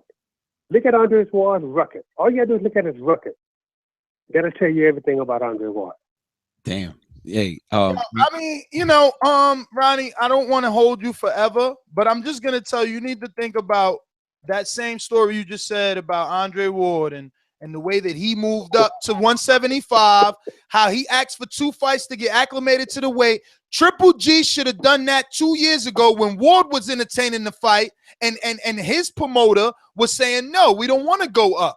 We don't want to go up. When he could have asked for 2 in between interim fights to get a super fight with Gennady Golovkin and Andre Ward and been great then. Fighters, they want to be great. They want to be great, okay? This man only wants to get fighters out of a lower weight division, but somehow they only call one guy a cherry picker. How is one guy only a cherry picker, though? There's one thing you're leaving out, okay? Now, Andre Ward said himself he was having problems making 160 pounds in the last year. This is why he couldn't go down and meet Triple G halfway. So he said, I can't do that because, I'm going to be too weak, and I'm not going to weaken myself to do that. So you have to understand, Triple G is a small guy himself, so he ain't a big guy. Triple G is not easily make 160 Yeah, Floyd's real big. All you got to do is look at him. Hold on. Just look at his last fight. When he fought supposedly a small Kell Brooks, Kell Brooks 30 days out was 10 pounds heavier than Triple G. So that just lets you know right there where Triple G really is as far as his weight is concerned. So he has no problem making 160 pounds. And look, if you was ever a fighter, you would understand. Look, if you ain't got no problem making weight, you know what? You're going to be where you are, and you're going to stay there. You don't care what nobody says. And that's from a fighter's perspective. But, you know, a guy like Canelo who claims, now this is from his own mouth, I can't make 154 no more, but I can make 155. But I can't make 160. From his own mama. Ring and one feet. So come on, man. So, I just hear a double standard is all I'm saying. I hear a double standard. Floyd was a little fighter. It is. Floyd was listen, Floyd was a little welterweight. And the haters would say, oh, he's saying he's little because he doesn't want to challenge himself. He still moved up and fought De La Hoya, still moved up and fought Canelo. I don't understand it. So what? Triple G's a small middleweight. He's not a small welterweight. He didn't move up to fight Canelo. He fought Canelo at catchweight. He still was the bigger man fight night, 174 pounds. 174 pounds fight night. Who? Canelo. Fight night. Who, Canelo? Yes. Fight. That's my point. That's my point to you. So, claims he's not a middleweight. You're 180 pounds. What the hell? No, you're bigger than that middleweight. That's right. And that's my point as well. A guy that's 160 pounds. But that's my point as well. A small guy who wanted to prove he was great got in with a guy who's 175 pounds. So the little guy in Triple G should have done the same. But Canelo not trying to prove he's great. Canelo not trying to prove he's great because he fight Triple G. He didn't try to prove he was great by taking a catch weight with one of the best fighters in the world. How could you oh man. He took a catch weight. Okay, he sucked himself down to fight Floyd. That's he could fight after the fight. Okay, after the fight, you know what? Oh, I was too young. That's an excuse. Don't give me excuses. You lost. Floyd beat you. Ronnie, I didn't want to use this, but I'm gonna use it. I didn't want to use this card, but I'm gonna use this card. You are salty because Laura lost. That's it. I know that's what it is. Get out of here. Come on. I ain't salty because Laura lost. Oh, that's so funny. It has nothing to do with none of this. Look, but oh, you breaking up? 152 pounds. The fans. So you didn't know that, did you? What? I didn't hear you. Laura You broke would not up. Fight Laura. He's breaking up. That, but he would not fight Laura. Now you figured that one out. Why would he do that? We didn't hear you. You broke up. Why wouldn't Floyd do that? We didn't hear you. He's a great fighter. Ronnie, we didn't hear you. You broke up. A good fighter. And, ow. You can't hear me? Now you're breaking up terribly right now. Look. Okay. Look. I'm breaking because nobody want to hear this. That Floyd took fight Adrien Broner at 152 pounds. Refused. Now, why you think that? Because it was a tough fight. He refused to fight at 152, but he fought Canelo to that. Because Laura's a southpaw. Laura's a southpaw. Why fight? Do with it? Why fight a big? Why fight a big southpaw? Marvin has a southpaw too. Everybody knew. What they got to do with it? I mean, wasn't that the excuse with Pacquiao? I was like, oh, Floyd doesn't like fighting southpaws. Yeah, and didn't people say he didn't like fighting southpaws? Listen, and anyway, Laura's in the same boat that Gennady Golovkin's in. He's got to get a little more fame to get a fight with Floyd. You know that. Cut it. Man. You know what that means, Ronnie? Ronnie, you heard that soundbite. We love you. You spoke the truth. You were awesome, and it was informative. Thank you for giving us this opportunity to talk to you, and obviously for educating us on Aaron Pryor, and then going a couple of rounds and really schooling me. I mean, I will say we'll let the listeners decide, but you know. Going around with Nes. If you want a rematch, you're always welcome to that. There's no money, no contract, and we won't fool you. I'm just gonna say double standard is all I'll say. But listen, Ronnie, thank you. Thank you so much for being a great sport. I appreciate you guys having me on, man. Thank you. Anna, Monster Piece, thank you again. Ronnie goes way back. So congratulations on you come up, brother. Monster? Hello? Yeah, you're on. Oh my God, that was a great interview. Thank you so much, Ronnie Shields, for coming on tonight. I really did appreciate it. Nes, you're a beast. Let's just put it that way. Nah, man, we just having fun here, man. Okay? We love Ronnie. You are a beast. You're the best host. We need to have you on regular TV because you're top-notch entertainment. But before I say something, because I wanted to speak a little bit about the 51,000 that you said Canelo sold. High casual, high. Well, I never said he sold. I never said he sold. I simply said he had 51,000 come see him. Like, that's what was there. Well, yeah, if you're giving away tickets and you're about to watch the quote-unquote star of boxing, Fight or Nobody, I mean, yeah, you're going to take the tickets. I know this because, like I told you, I work in advertisement. Our client is Tecate. So my boss worked in that account for 5 years. So, meaning she's been scheduling advertising spots for them for 5 years on the biggest boxing matches in HBO.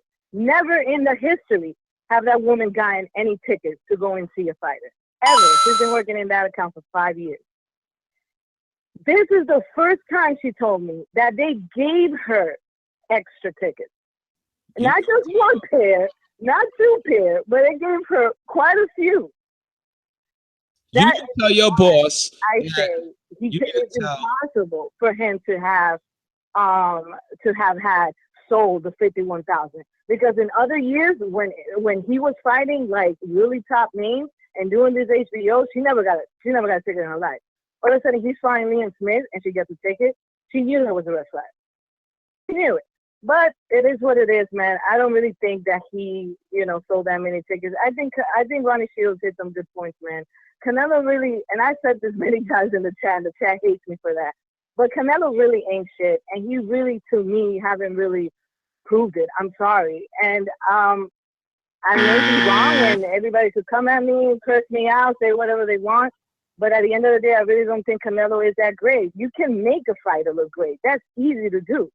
You can make a fighter look great, but to make a champion look great, that you have to be born with. And the reason why Oscar doesn't give Canelo this enormous fight with this great fighter is because he knows Canelo's limited. Okay, now look at this logic, right? Look at this logic. He started fighting at 15. What amateur records does he have? We don't know any. What fighters were he even fighting at 15? We really don't know. And also, he doesn't even have an Olympic experience as well. Like, so when you put all those things together, you're putting Canelo in there with guys that do have an impressive amateur record, have been killing it to make it to the Olympics, are amazing fighters in their own respective division. It is impossible to put him in there at such a young age with none of that experience to back him up. Canelo doesn't have that, so it's very difficult for Oscar to look at him and be like, yeah, you can get in there with Triple G. Yeah, you can get in there with Andre. Yeah, you can get in there with the Charlie brothers. It's just not going to work. He needs to build his star. He needs to not just build his star, because his star is already built, but he needs to build the fighter. And that's the part that's taking time. A star could be built overnight, but a fighter, that needs to be built over time. And he started really young because he's a gimmick and he could be sold. And he's marketable. I mean, look at the guy. He doesn't even look Mexican. Just like Oscar De La Hoya. Oscar De La Hoya didn't look Mexican either. That's why he called himself the Golden Boy. He was just like, blonde, white. He was just not the typical Mexican-looking guy. So it was easy to sell. But Oscar was great. And it was during a time that you had to be great. But he was an Olympic fighter. Oscar knows how important that skill is. Canelo doesn't have that. And to build a fighter takes time. And you like Canelo? Do you like Canelo? Do you like Canelo? Hello? Do you like Canelo? I like Canelo, but I'm not a big fan of his yet. I like Canelo. My mom hates him. do not tell her there's a Canelo fight, because she won't come and see him. My mom's been watching fights since the Duran times. Like, she would sit down and tell you. Who's the better fighter, Canelo or Triple G? Like Oscar De La Hoya and Charlie. But I don't hate Canelo. I really don't. But I do think that that's the problem. Canelo is not the fighter that we think he is yet, and that's what Ronnie was. And I think, you know, Ronnie was right in that. And Ronnie sees that because, hello, Ronnie's a professional. He's been in this industry. He knows the fighter when he sees one. Yeah, Ronnie don't see that he was a little bit bitter though. The dude, does he? He sounded bitter, but you know, a little bit he did. He got listen. Let me tell you, he is a little bit bitter because he had 3 fighters in Canelo's division. So of course his statement would be Canelo don't know where he want to fight. One day he's a junior, one day he's a middle, because he waiting with 3 juniors for him at one point. Now he doesn't have Jamel. He still got Jamal and Laura. But listen, Monster, let me get to some other people. Gracias. Yo, Nestor, quickly. Yes.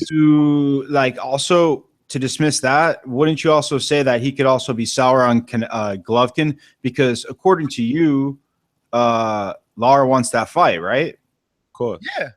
Yeah. Okay. So we forgot to ask him that. Right. Yeah. We you know, the funny thing is we all forgot to ask that because nobody knows who the fuck Lara is, you know? No, you know who Laura is. Well, you heard what I told him. Laura needs to get a little more fame if he wants a Floyd fight. So, you know. He needs a lot more fame because he's in the same position as Golovkin. No. Much risk. He's in the same position as Golovkin. Hey, before we get to you know how ridiculous you sound, Ness? Listen, in terms of Golovkin getting a fight with Floyd, you understand what I'm saying? Don't be, you know, I'm not saying Golovkin versus Canelo or Golovkin versus. He is in the same predicament if he's trying to get a fight with Floyd, which they have verbally come out and said they wanted numerous occasions. So let's not act like this is not the way that it's going to go down if it was even entertained. Casual, you have to remember to do that, brother. Use your noggin. Larry, San Francisco, talk to me. Hey, Logan, listen to this. You know, when the history books is written, they ain't gonna say, "Oh, he was a coward, he was scared, he was born." Do you know what they're gonna say? He was one of the best, or if not, he was the smartest. Can he read them though? That's the real question. Can he read what? Because you sound bitter. No, I'm joking. How are you joking without laughter? That's bitter. Yeah. That's bitterness. So you're saying I should laugh at my own what? You want him to give your guy an opportunity so that your guy can be. I don't want him to give an opportunity. You're bitter. I accepted the fact that Floyd Mayweather retired. I never said that he ducked Golovkin. The dude was magnificent in the ring, and the first thing you could say is, "Couldn't even read it." Yo, true colors. Larry, speak to us.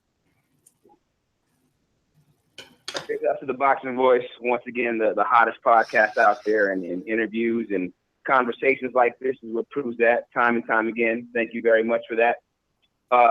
No, the interview was fire. Yeah, it wasn't the mega fight that Nestor Gibbs out Bernstein was, but it was a solid big pay-per-view. So well done on that. I wanted to jump off that for a second though, and real quick double back. Big ups to Eddie Hearn and signing Luis Ortiz. That's a huge deal. I know I'm more of a intricate fight fan and want to talk about things like that, but it was refreshing to see a talented Cuban fighter finally make a good business decision and get over there. And by the way, all these black fighters in the U.S. who got a bunch of talent but don't have a name and are not Latin need to get on that bandwagon. I said many times, every fighter that doesn't have a name right now needs to learn how to speak Spanish and go promote himself in the UK. That's where the money's at. So I'm glad that Luis Ortiz got over there and can't wait to see him in there with some of them fighters there and hopefully get a who knows, Wilder or Anthony Joshua fight or somebody like that sometime soon. Yeah, but Luis Ortiz already speaks Spanish. Hey, I didn't understand what Ricky Burns was saying. I didn't understand anything Ricky Burns said. What is English accent? So yeah, shout out to Eddie Hearns for signing Luis Ortiz, who speaks Spanish. Most definitely. But hey, I don't often say this, but big ups to Floyd Mayweather for coming out and saying what he said. Absolutely, these fighters these days are spoiled and don't know what they're talking about. Yeah, Floyd made big time money, but Floyd paid dues. Floyd's father was a pro. Floyd's uncle was a world champion. Floyd was an Olympic boxer who won a bronze medal and should have been gold. Floyd dominated everybody on his way up through the ranks. Beat the brakes off of Diego, his name, not Diego Chavez, but rest his soul, he died already. Corrales. Whooped on him. So yeah, and then passed up $8 million to buy himself out of Bob Arum's contract to make more money. So when these cats like DSG and Gary Russell start doing something like that, then they can come along and demand that kind of payday. I don't want to hear it until then. Is Canelo today's Floyd Mayweather? Is he the A-side? Should he dictate the $10 million to Triple G and say, take it or leave it, or I ain't fighting you? No. Canelo is the star right now, but as with anything else, there are levels to this. Just because you are the star does not make you the Floyd Mayweather. He does not have the boxing ability or the revenue to make those kind of plays that Floyd did. He right. One, but he definitely needs a Gennady Golovkin to get up there and get over $1 million pay-per-view. He should get the lion's share. He should get the huge part of the pie, but this $10 million flat fee, he should get out of here with that. Word. So you agree that Canelo is taking away the Triple G Canelo fight from us? Do you or do you not? Question mark. Oscar De La Hoya. I think anything but a percentage split is not a real offer. My question is Canelo and Golden Boy taking that fight away from me and you and everybody else listening? Answer is yes, and they'll keep doing that as long as the offers for a flat fee for a fight a year from now. Ridiculous. Yeah, and the same people said that, I guess, that Manny Pacquiao was dumb for not taking that $40 million, like Ronnie said. And how much did Manny make for that fight? 150 million? Exactly. So there should be no problem. Triple G denied the fight. He denied the 10 million, which exactly. So now he has to wait, renegotiate the way that Pacquiao and Mayweather went through numerous negotiations. The difference is, Nes, you don't acknowledge the fact that he dropped the fucking belt to avoid the fight. Well, I do acknowledge it, MD, but what you don't get. And what is that called, Nes? What is that called? Listen to me. What you don't get is that his public perception, at least whether Monsterpiece and others want to say that there was comps and Ronnie wants to believe that there was comps and that the numbers were low, he still came around. 290 to 310 is still good for Liam Smith. No one knows. I really haven't seen a legit source of. Was more known than Liam Smith. I don't believe those numbers. It doesn't matter. You don't want me to believe Golovkin's 150, right? You want me to? Let me interject. Right, you're blinding. You don't want me to believe Golovkin's 97. Okay, that's fine. You're blinding me. You're blinding me, right? Because first you said Triple G should take the 10 mil. Now you're saying, nah, he should sit back and negotiate. No. Has all these millions of numbers. Like, you're blinding me with those numbers. The numbers are greater when you fight Triple G. You know the phrase, it takes two to tango. And this is Ness's whole argument for Danny Jacobs too, but it's okay. This is your whole argument for Danny Jacobs and why he's worth more than a few $100,000 or $1 million is because when together they produce a big enough fight that he has some value on his name, right? This is your whole argument why he has to have a non-disrespectful purse. So just remember that when you don't think that, you know. Listen, one man needs one man. The other doesn't need him. Canelo is at 154, and he could easily do pay-per-views and do 300 to 500,000 with any of those champions. Any of them. I don't believe that. 300 to 500,000. Oh God, yo, he for did. Sure. Listen. Let's not talk fiction. I mean, excuse me. Let's not. We can talk facts. His numbers are 300 and something thousand for Alfredo Angulo. Okay, his numbers are 300 and something thousand for Islandri Lara. Okay, so that means he can keep doing that. His numbers allegedly. Okay, versus who? For Liam Smith. Versus who? No, I'm saying versus who? Who else has a name in that division that could push the needle? Is there another Miguel Cotto around? Listen, he's at 154. He could do a rematch with Lara. Because that's going to push the needle. Wait a minute. He could do a rematch with Miguel Cotto. That option is still there. Cotto hasn't fought, and it's still there. Cotto has not retired. It's still there. He has rematches available right there. He still has the flea flicker to fight Floyd. Floyd could still fight him. Floyd's not coming back. Floyd Mayweather is not coming back. It don't matter. Get over it. It don't matter. The flea flicker is there. Floyd ain't gonna fight Golovkin. Hey, check this out. Remember this? Remember this? Remember that? No one? We don't hear anything, buddy. We don't do fantasy matchups. Okay. You know, one thing, this is reality. We don't do fantasy matchups. Okay. Yeah, let's not talk about Floyd until he comes back into that ring. We have Compa on the line, right? Do we? Well, we talking Canelo, the guy that who can easily sell 300 and something thousand. Against who next? Name it. Next on pay-per-view. Who is his best fight right now? Next best fight would be Miguel Cotto rematch.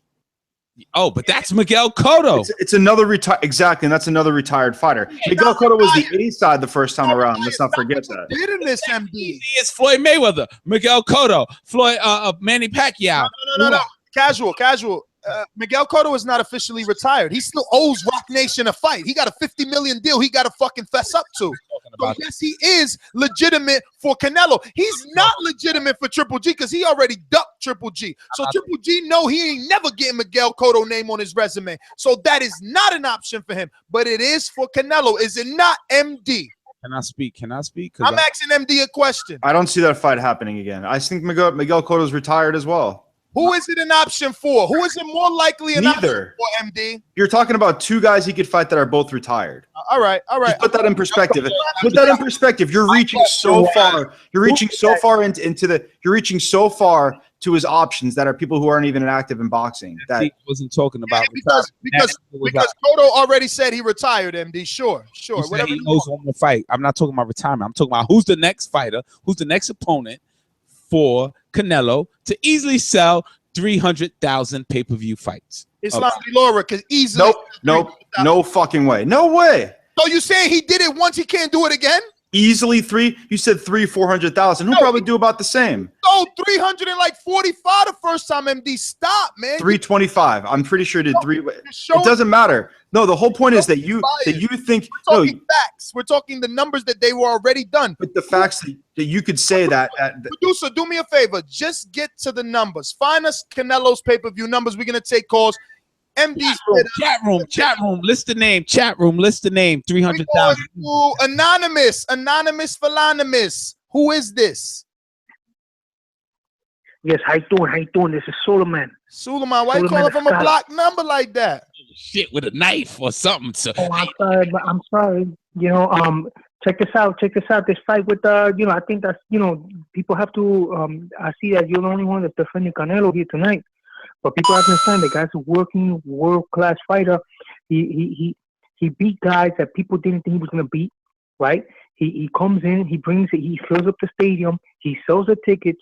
Okay, he's not gonna be like Oscar de la Hoya, which had the amateur pedigree, and he was raised in the United States. He was raised in Mexico, so it's more profitable to be a professional fighter in Mexico and to make more money. And he has property, he has a big boxing family, and the only flaw that I see with him is that he tends to load up on punches. But in this last fight, he was boxing. You know, he was giving the guy a chance to retire so he could counter. I mean, it's not his fault that the guy didn't have the guy's resume wasn't that good, but he was a world champion and he got knocked out. So you know, at the end of the day, it's all Canelo right now. It's all Canelo. Even Triple G right now, if they set that fight up, Triple G is gonna have to be the B-class fighter with the resume and everything, because the kid's gonna bring all the numbers. He's the one that's gonna generate the dollars. Hey, but he's gonna generate the dollars. So he's gonna be the A fighter, and Triple G will be the B class fighter.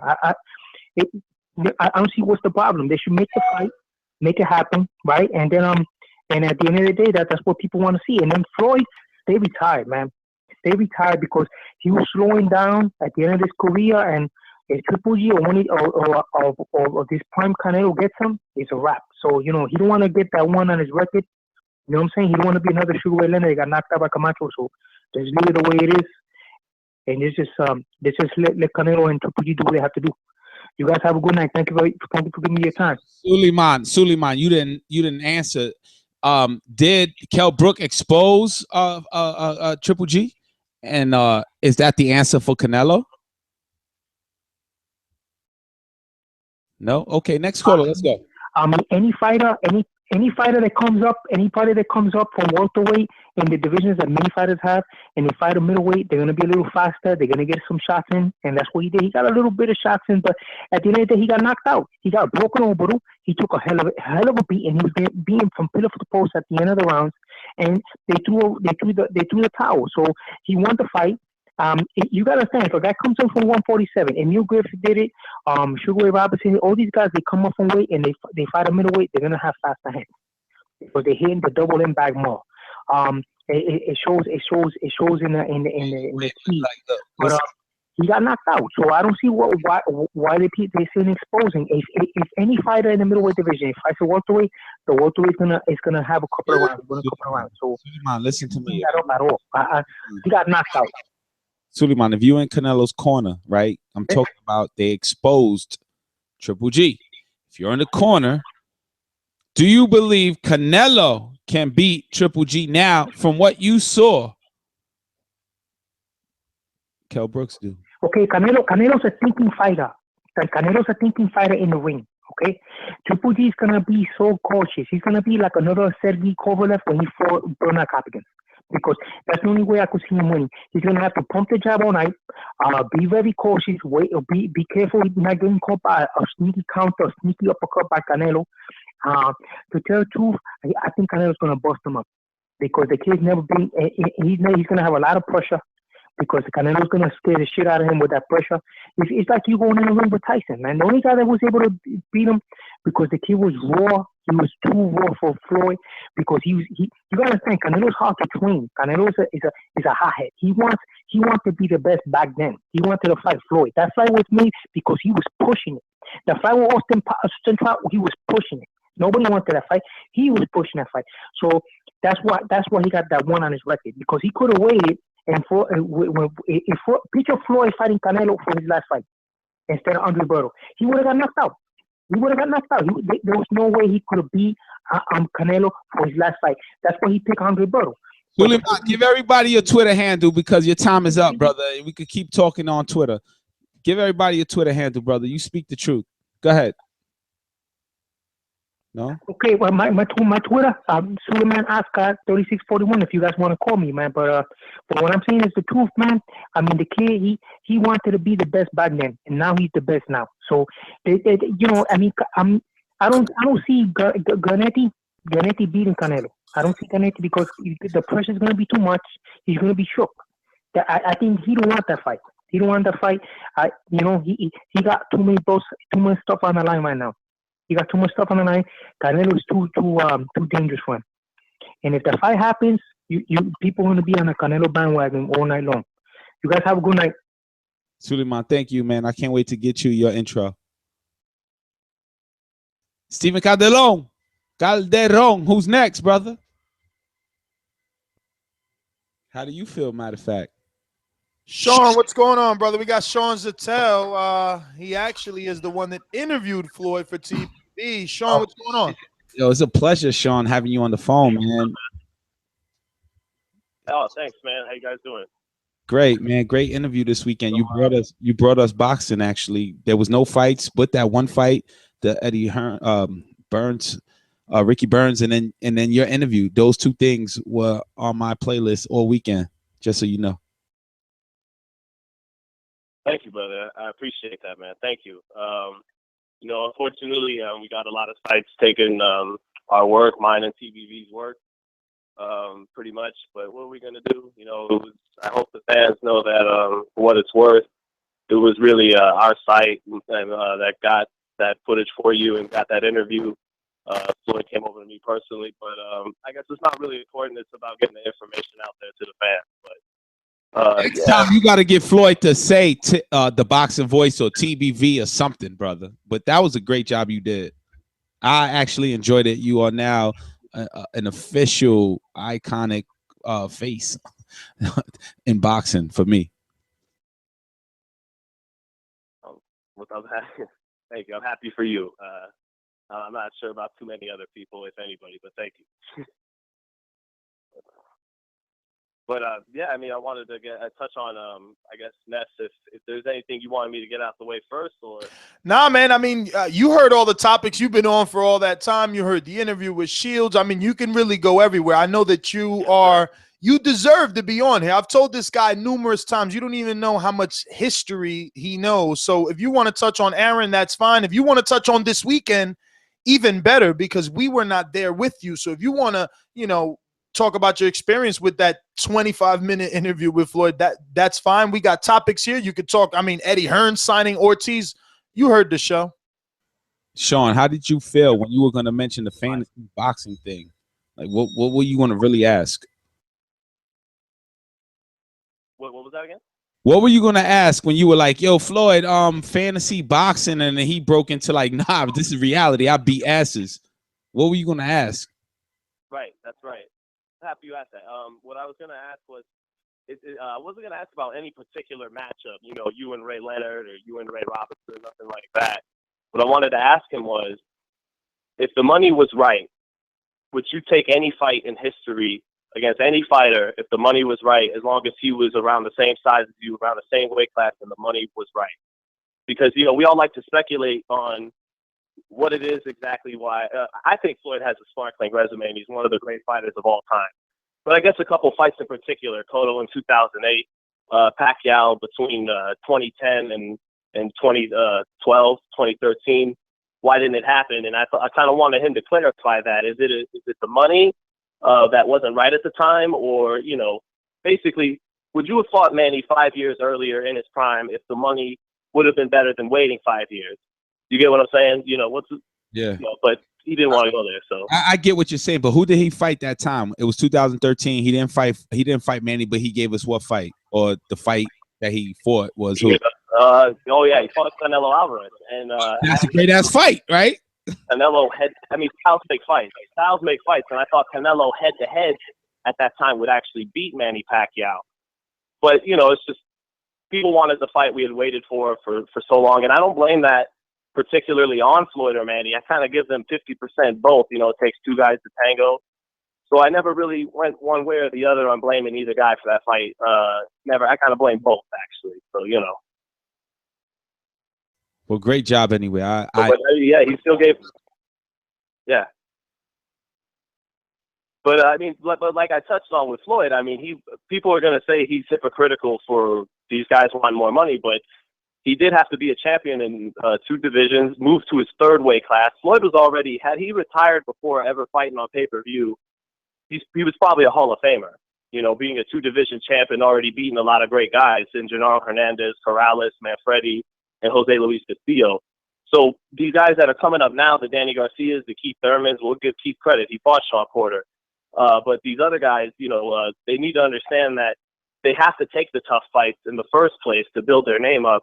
Then once they earn a level of respect and a level of recognition, then they can start demanding more money for the big fights. Sean, were you nervous interviewing Mayweather? So, yes, not as more nervous in the past because you know, Floyd seems to, you know, we seem to get along for whatever reason, and so not as nervous this time, but before it was pretty nerve-wracking. And it is something different. Like, some people might want to criticize me for what they would call softball questions. But first of all, Floyd's the boss. So he's not going to talk about anything he doesn't want to talk about. And anything he does want to talk about, he's going to bring it up whether you ask the question or not. If you notice, when he talked about Triple G or Canelo or any of that stuff, I didn't even really ask him about that. He just brought it up while referencing a totally different question. So there's really no point in a way. There's really no point in a way of pushing him. All he's kind of going to do is not like you and get. And I know. That sounds kind of bullshitish as a reporter, but hear me out. You're going to get the best information from him, letting him speak and giving him the floor anyways.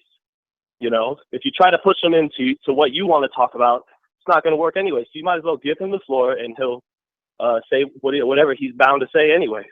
That's a good technique. What were the vibes like with the other reporters? Like, I heard other voices in the background on, you know, popular reporters there. Like, what were the vibes between them and you? Meaning, you're in the camera holding a microphone. They are like point and shoot kind of guys where they're not in the camera. You hear their voice and you see the fighter. You're in the camera. What were the vibes like? You're in their shot, brother. What were the vibes like? Was a little surprised when. Well, first of all, hold on, Sean. First of all, you wasn't in their shot. They was in your shot. They were in your interview. But what was the vibe like? Because, you know, you're asking questions, they're shooting questions. I know when I'm there with Nes and I'm like in the background and I'm inching in, I put my elbow up and I want to say something, and then I say something and this guy's still pointing and shooting. I'm like, okay, guys, what's going on here? So I'm curious. Like, you're in your shot, they're shooting you. What were the vibes like at the end when everything when Floyd walked away? Did they shake your hand? No, actually, we didn't. No acknowledgement before or after. It's not all bad. Like, you know, they did manage to get Floyd to talk about Black Lives Matter, I think, by asking about Kaepernick. So they did contribute to the interview, but it was obviously a one-on-one thing going on. And I would appreciate them at least just shooting it as it was meant to be shot, me and Floyd in it, and not them pretty much taking what's 80 to 90% mine and treating it as their own. But honestly, I was off such a high.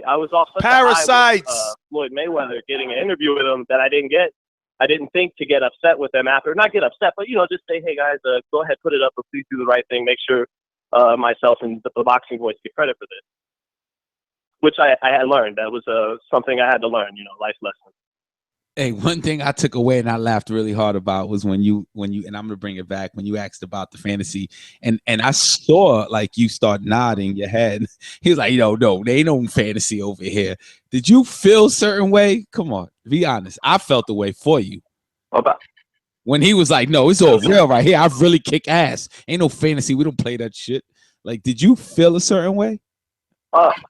I felt the way for you. That was me. I would feel, oh shit. Not really. I mean, that's Floyd. I mean, maybe you know, that's Floyd. I just appreciate him giving me the time for 20 minutes in the first place. So if he's not going to want to answer one question, I'll live. You know what I mean? So I wish he would have just let me finish, just so he knows I'm not doing the typical kind of sideways question. Well, you know, how did you do against Ray Leonard? It's like, no, just in general, you know.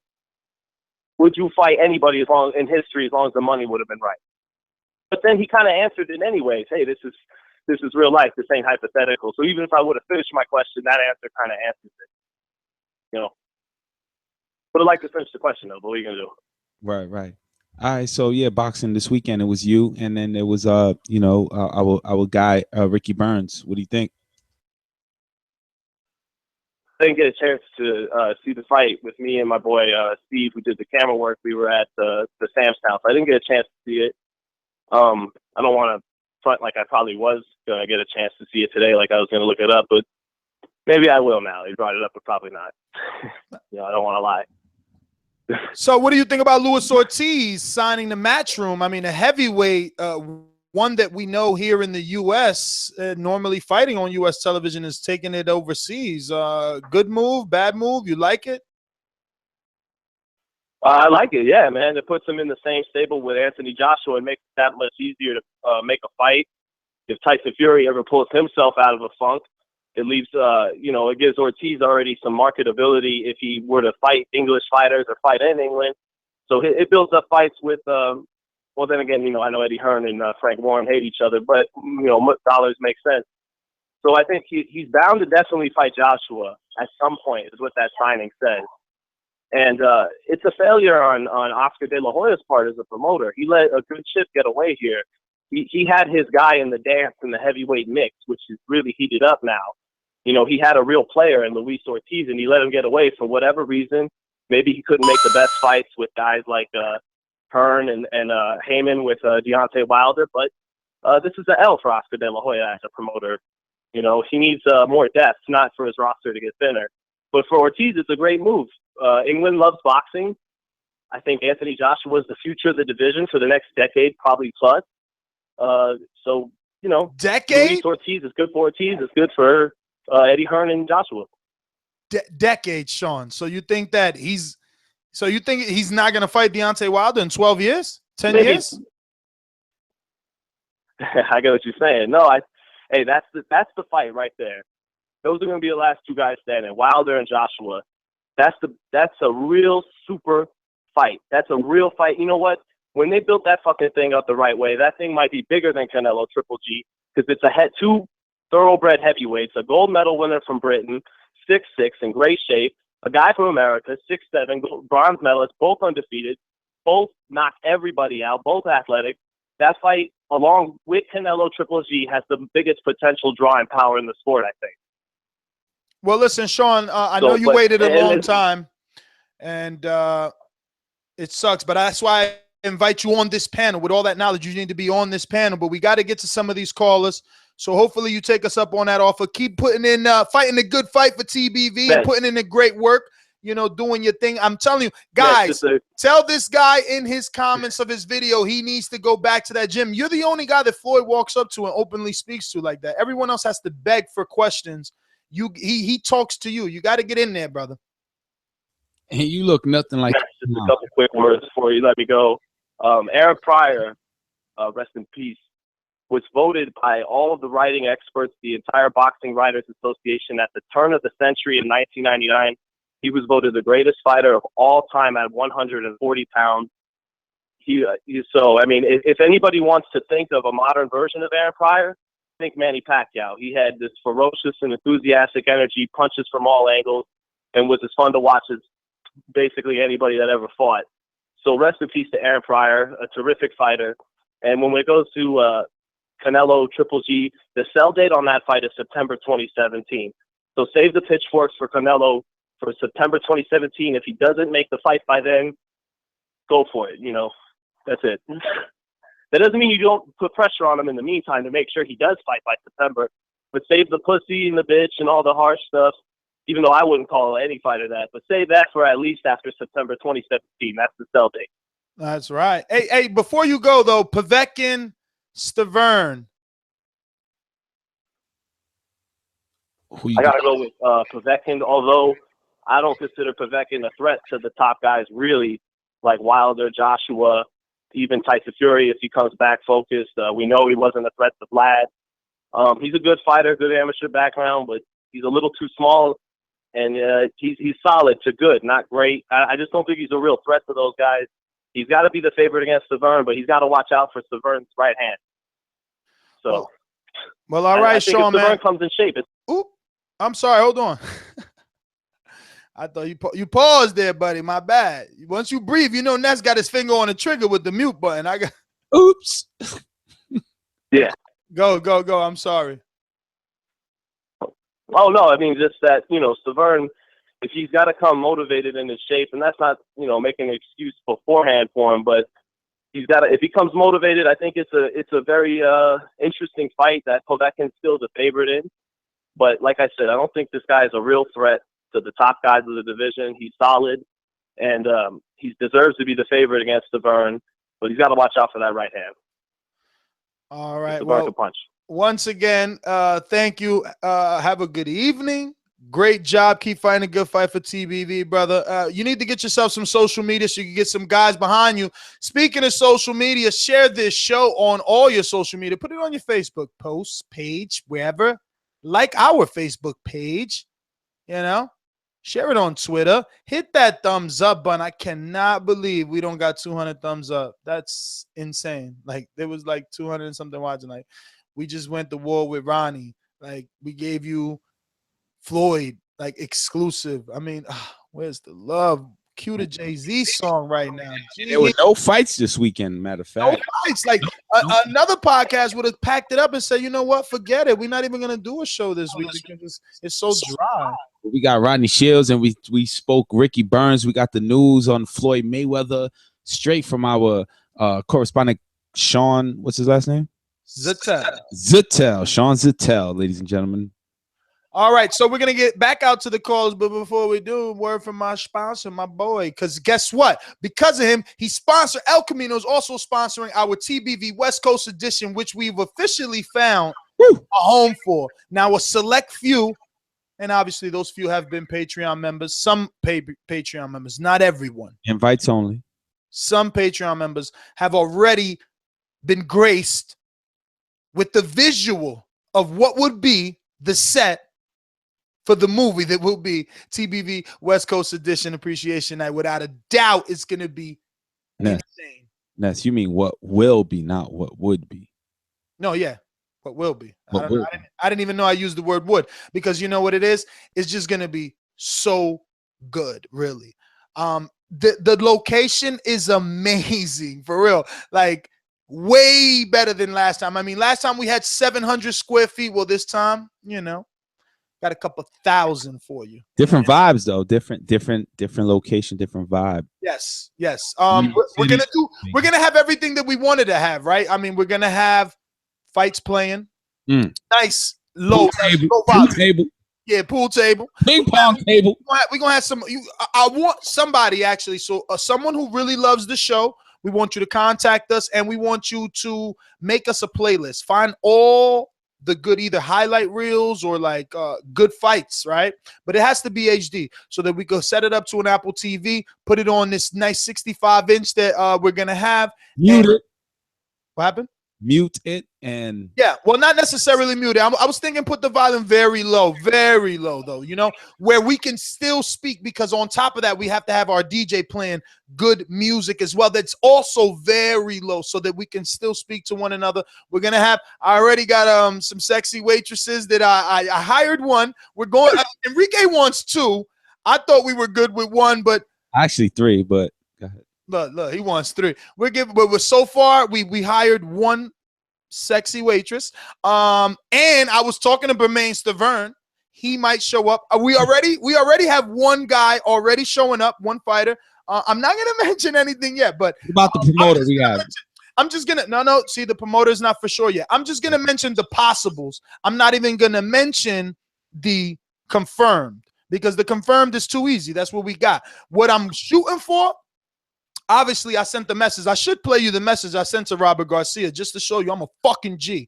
Where is it? Let me see. I probably don't have it because it's on my 7, not on the. Calderon is confirmed.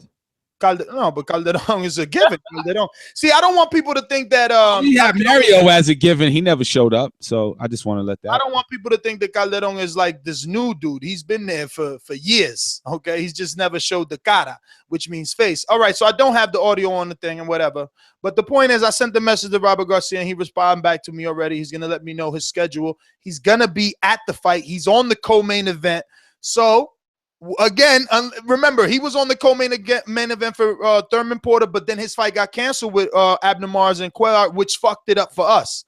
Hopefully, whoever's the co-main on this one isn't going to cancel, and it won't mess it up for us, and we get Robert Garcia. We even get Robert Garcia Jr. We don't know. We might get Mikey, because, you know, they roll together. We might even get Eduardo, because this time around, we have the ample time. So, like I said, I was on the phone with Bermain-Stiverne. Yeah, I wish Kenny Porter crashed the party. Look, I'm not what you guys think I am. I'm not the dictator Fidel Castro. I called Kenny and Sean last night. As soon as Enrique and I got confirmation that the venue was for sure, I called them. I cannot believe that they would be upset. I'm going to see them again. Listen, I walked in their dressing room. Everybody that knows me knows me. I walked in his dressing room, and I was like, yo, what is the deal? I can't really do nothing, you know what I mean? The dude don't want to talk to me all because I picked Thurman. Like, damn, is it? I'm dying to see when I'm dying to hear from him. Like when he finally gets over, and he's like, "Yo, this is what you did," because I'm like interested to know what the fuck did I do. And Floyd show up. Are the doors open for Floyd Mayweather? Man, you know Floyd ain't showing up. Stop. No, I'm just asking you. Are the doors open for him? This is his hometown. You teasing. I mean, I would love Floyd to come, but come on, you teasing right now. I'm just saying, yo, paid the ticket. So who else was I talking to? I talked to my boy Adam Lopez. I'm definitely talking to Erickson Lubin. I already told him he's also. The thing is, Kathy Duba. Who? Kathy? No. Not yet. But Tom Lothar. But again, Lothar and Abel Sanchez. They're trying to see, are they going to go? You see, this fight doesn't necessarily cater to most of those fighters, right? Like this is this is Rock Nation main events. This isn't Oscar, this isn't Top Rank, this isn't PBC. So it's like very secluded. So some of these guys are coming, some are not. Like, you know, I'm talking to Pete. He's like, yo, I might show, but even if I show, I'm coming Saturday. I'm like, dog, you got to come on Friday. So it's, you know, but the bottom line is this one is going to be way bigger. Way bigger. That's all that, way bigger. That's all that matters. Let me try. Way bigger. That's right. It's going to be like, that type of bigger. Like that's. Like that's how it's really going to be big. So all that to say that shout out to our first sponsor that signed up, which we're getting more. And if any of you, there's a few of you that I've met, you know, and you have businesses, if you want to be part of it, go check the YouTube channel, check out the first video. You could definitely get on a step and repeat. We can promote your business throughout the show. You can be part of this event because it's going to be big. It's so many. We got, hopefully everything goes good. One more thing, Nes, one more thing. We should comp these journalists like Mario, like T.A. Street, like Ego, like whoever else is out there, right? Well, I mean, I'm sure no Dante's boxing, he'll probably come through. I was talking to Ben Thompson. I invited Ben Thompson, like you asked me to, you know.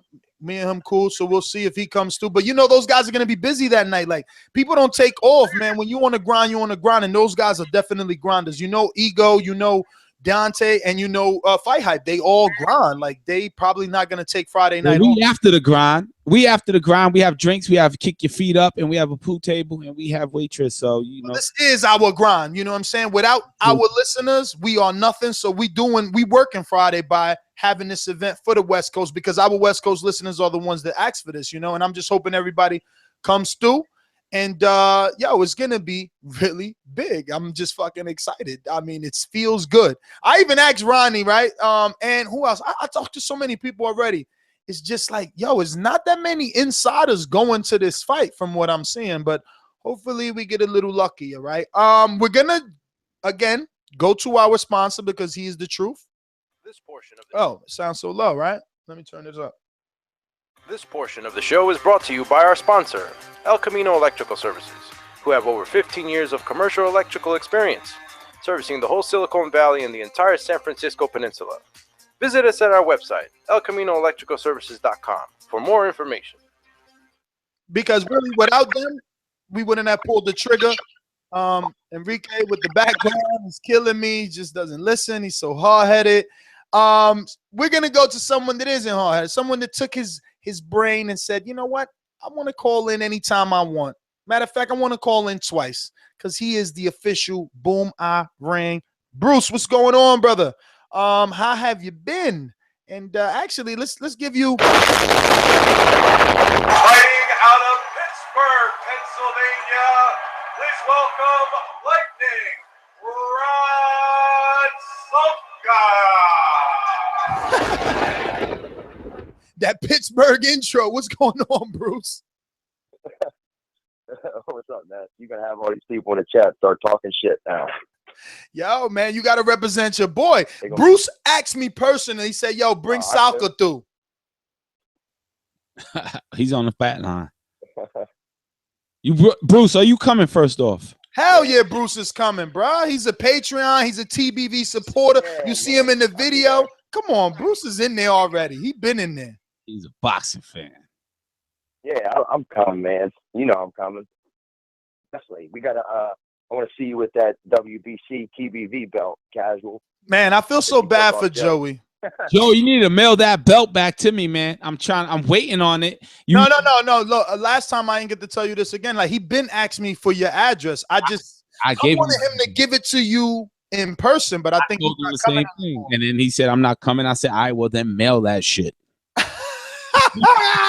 Give me my belt. Give me my belt. Bruce, what up? It's on you. All right, guys. Well, I'm so tired of this Triple G garbage.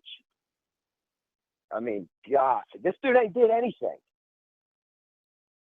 $10 million to him is a lottery. That's like hitting the Powerball. He should take that $10 million, thank God, and just fight Canelo and pay his dues. like every other big fighter has ever had to do. Why does he not get to? I mean, he should have paid his dues. He is 35. I mean, he should have paid him, but he hasn't. His resume doesn't equal Canelo's. Canelo's 10 years younger than him. I just don't see what he's done.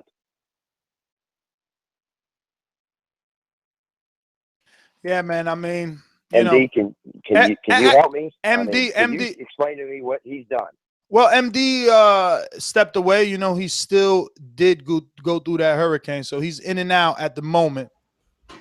Yo, can I ask a question though for Bruce? You want Golovkin to pay his dues. What dues do you want him to pay though? Who do you want him to? Who is it that he needs to beat for you to be like, okay, he deserves a shot at Canelo and he deserves a good 50 or a good like 40-60 split of the profit? Like what dues does he need to pay? He's been fighting whoever he can get his hands on. He didn't fight Andre Ward. He ain't never stepped up. He ain't never went up in the division. He's 35. I mean, his time's running out. Canelo don't need him at all. In 6 or 7 years, when Canelo's still around and still a star, and then Canelo will have that asterisk. It'll be like when people were saying Mayweather doesn't need Pacquiao. Oh, Mayweather could retire, and people are still gonna have to say that either A, he's still good, or B, they'll say that now there's an asterisk because he never fought him. If Canelo lets Triple G fade away, they're gonna give Canelo shit for that because they're gonna say Canelo was within striking range. It's not true, Steve, because you got to remember Mosley and Mayweather had a feud way longer than or way before Pacquiao and Mayweather.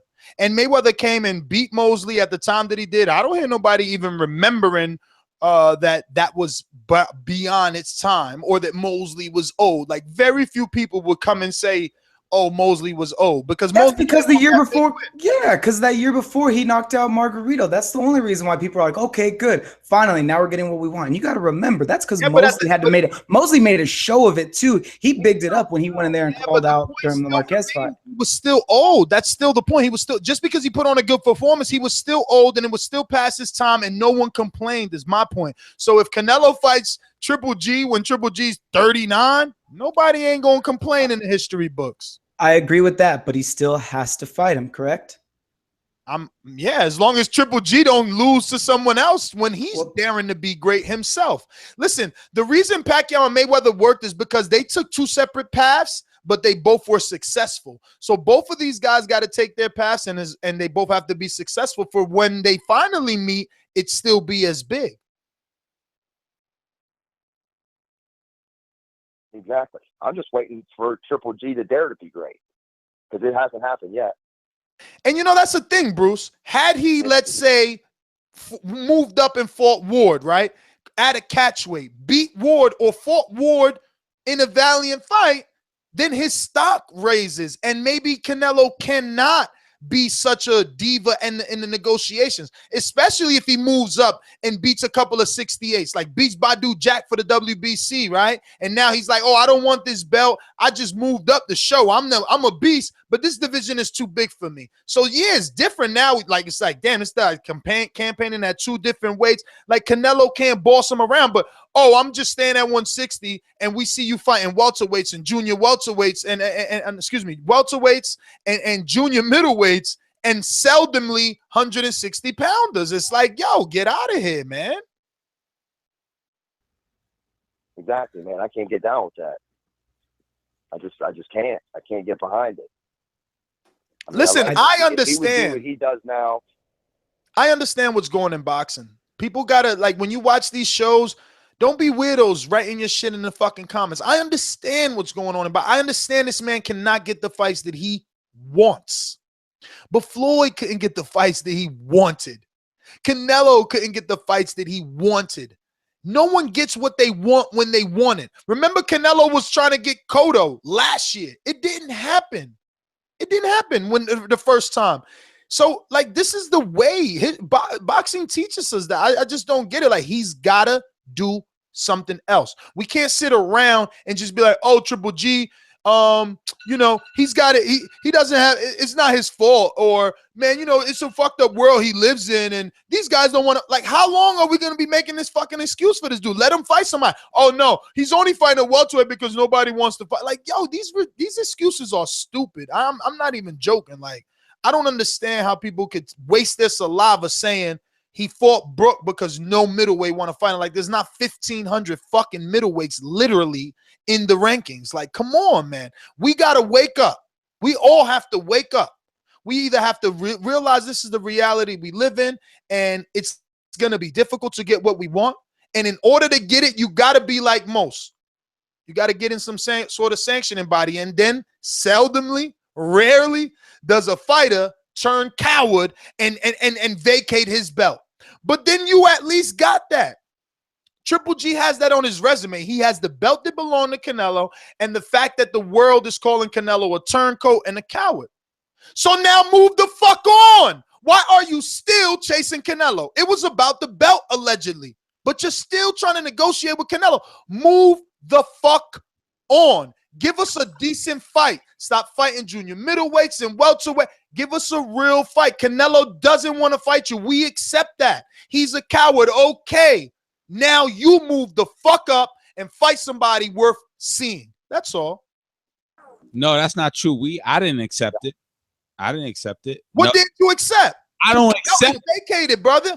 No, but I don't got accept the belt. I do not accept Canelo vacating the belt and prior to that telling us, yeah, he's gonna fight Triple G, and then us not getting the Triple G fight. Like, that's what I watch boxing for the shit talking. So okay, but Canelo is in another weight now. So what you want Triple G to do? Just wait around and get older? nah, I don't want him wait around. I want the fight to happen, and that's why we bow down or we praise Golden Boy for putting the best fights together. And that's why Canelo is held on his throne, because he fights the best. So Triple G is the best, next in line. Let's get that done. Ain't no moving on. Okay. For me. So this is my point. Well, so now it's like it's a double standard, though. Isn't it a double standard? Because I'm asking Triple G to move up. Now you want Canelo to move up. Canelo is at 154. Forget about whatever the fuck you thought he did when he fought Cotto, because he vacated. He is at 154. Like, wasn't it Ronnie Shields say he hiding at 154? Or people that call in say he hiding at well, he's hiding at 154. Does Triple G want to fight him? Go the fuck down to 154 then. I mean, I don't know what do you want from Canelo? Like, he don't want to fight you. So what are you gonna do? I want them to make the fight regardless. But they're not. When Floyd and Pacquiao couldn't come to agreements, they fought other people. You ain't see Floyd plucking a bunch of 130 pounders out of fucking junior lightweight. He was fighting Mosley. All right, Triple G fought Kell Brook. Canelo fought Amir Khan. Canelo fought Liam Smith.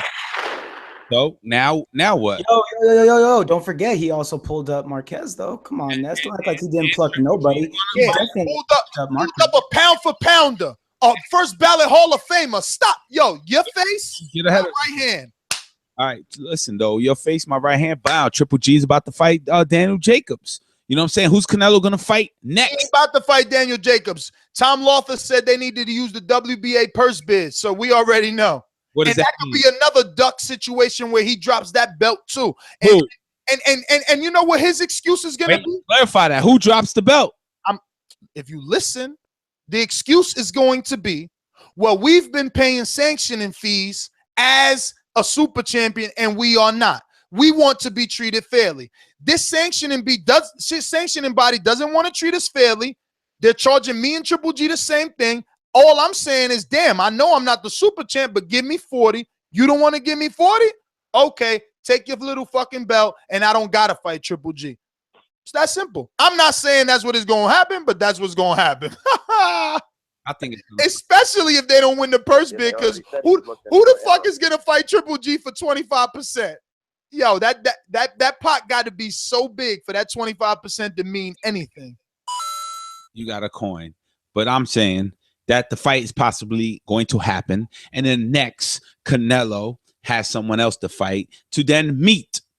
Yo, Enrique, don't you see the trend, man? I can't understand it's not black and white. Look, don't you see that every time you mention Triple G, he needs someone else. He needs Daniel to accept and agree. He needs Canelo to accept and agree. What he needs to do is be submissive and tell Badu Jack, yo, I want to fight at a catchweight. Or James DeGale, I want to fight at a even George fucking Groves, somebody else. It's over at 160. It's over. There's no more Canelo there. There's no more big name there. There's no pay-per-view fight. Daniel Jacobs isn't a 500,000 pay-per-view. We know it. You know it. The fans know it. He's wasting his time there. He wants pay-per-view. You want big drama show? Move the fuck up and call some drama. Fight Badu Jack. That's it. I want to see that fight. It don't gotta be Badu Jack. No, it should be Badu Jack. No, it shouldn't, because the mummies are gonna say that. Gil, how you named?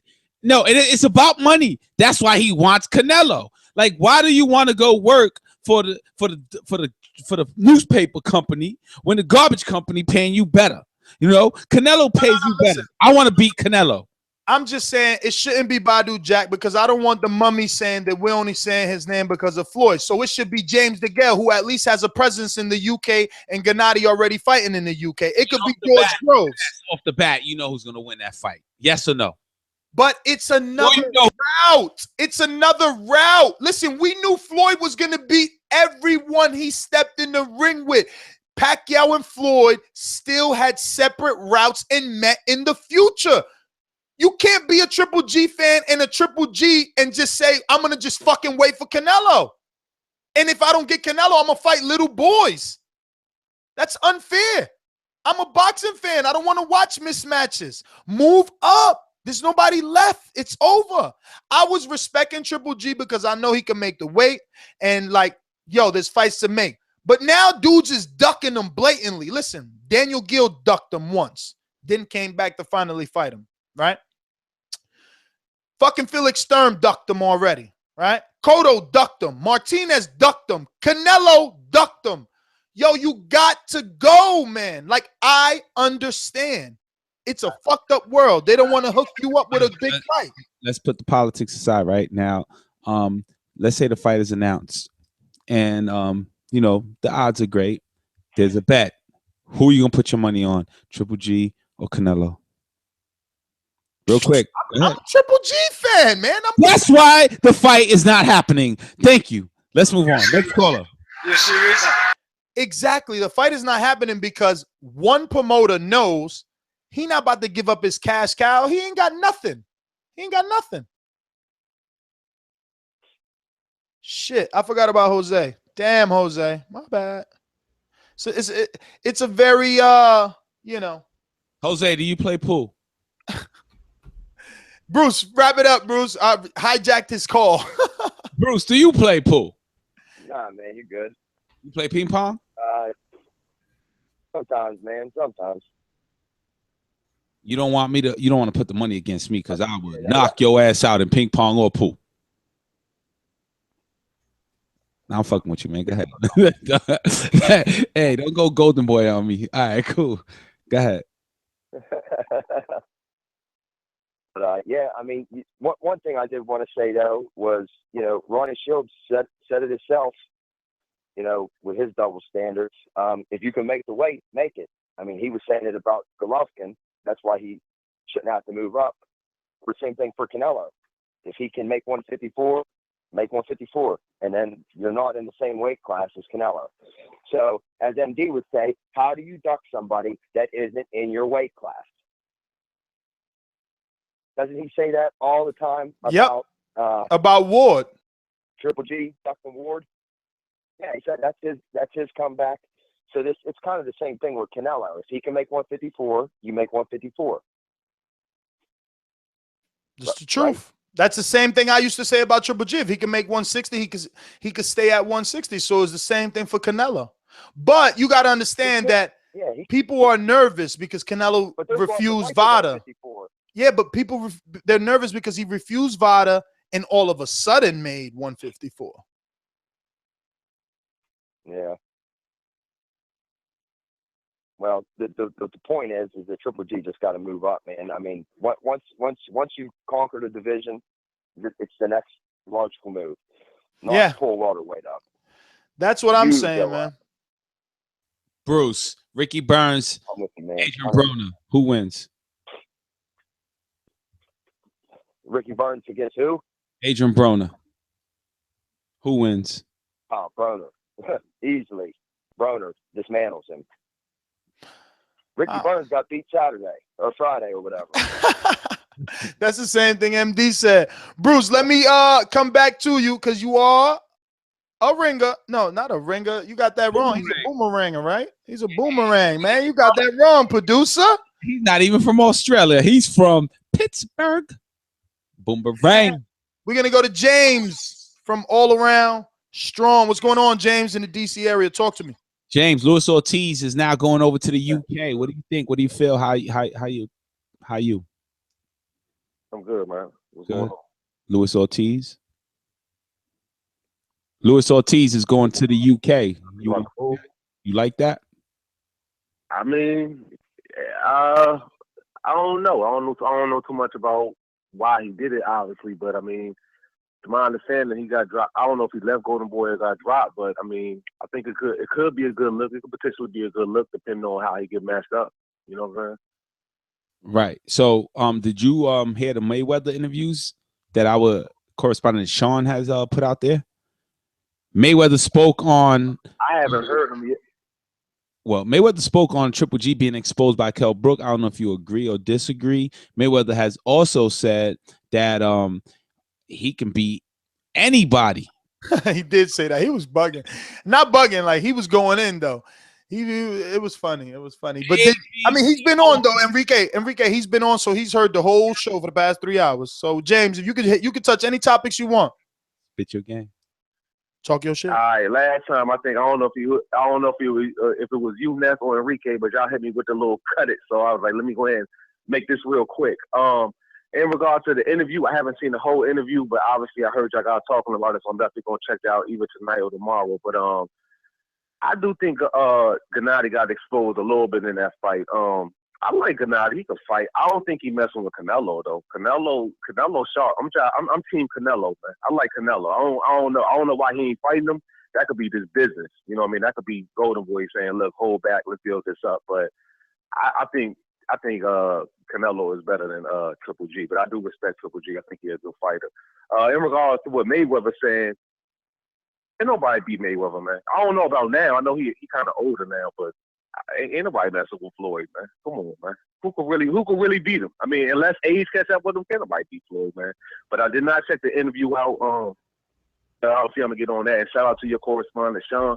Obviously, it seems like it was a real good interview. You said he got like a lot of minutes in, so shout out to him. And yeah, man, it's a good show, man. And Ronnie Shields, if you listen to this, Ronnie Shields, I got the utmost respect for you. I kind of think Ronnie Shields is a little salty with what Ness said. I think he is a little salty, but in no way, shape, or form am I disrespecting you, Ronnie Shields. I got nothing but respect for you and what you've done for the sport as a trainer. I don't know too much about your boxing career. I know you're a good trainer, though, but all respect due. But come on, man.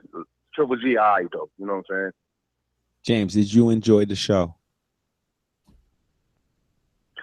Yeah. I'm enjoying the show, man. I like the show, man. I'm always tuning in. So Spread the word. Tell them we had an event, an appreciation event in Las Vegas on the night before Kovalev. Might be coming, brother.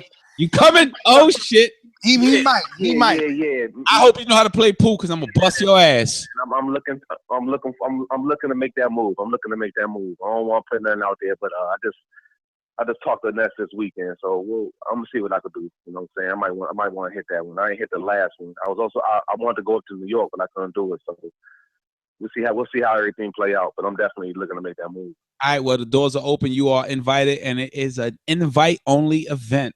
It is. Yep. Yeah, that's what's up, man. I appreciate it, man. James, I'll let y'all get to some other callers and shout out to everybody. And again, one more time, Ronnie Shields, I love you, my dude. You know what I'm saying? Like, pause, of course, you're a good trainer, but that little interview was a little shaky. But with all due respect, though, shout out to Ronnie Shields and rest in peace to Aaron Pryor, man. And shout out to the ThaBoxingVoice, man. I'm out. Man, Rodney Shields was dope, man. If anyone is in that DMV area, you could definitely look up All Around Strong on Instagram. He's a personal trainer. Want to get your wife? You want to whip her into shape so you could take her to Vegas? Because you listen, just like last time, you could bring your ladies because everybody's gonna have a lady there, and you can have your lady there too because we're doing respectable things in these events. All right. So that being said, you know, if you need to whip her into shape and you in that DMV area, you know, holla at All Around Strong on Instagram and you know, get yourself right. The dude knows his macros, which is super important, right? Like if you want to get it lean like Nes. We're gonna go to my boy.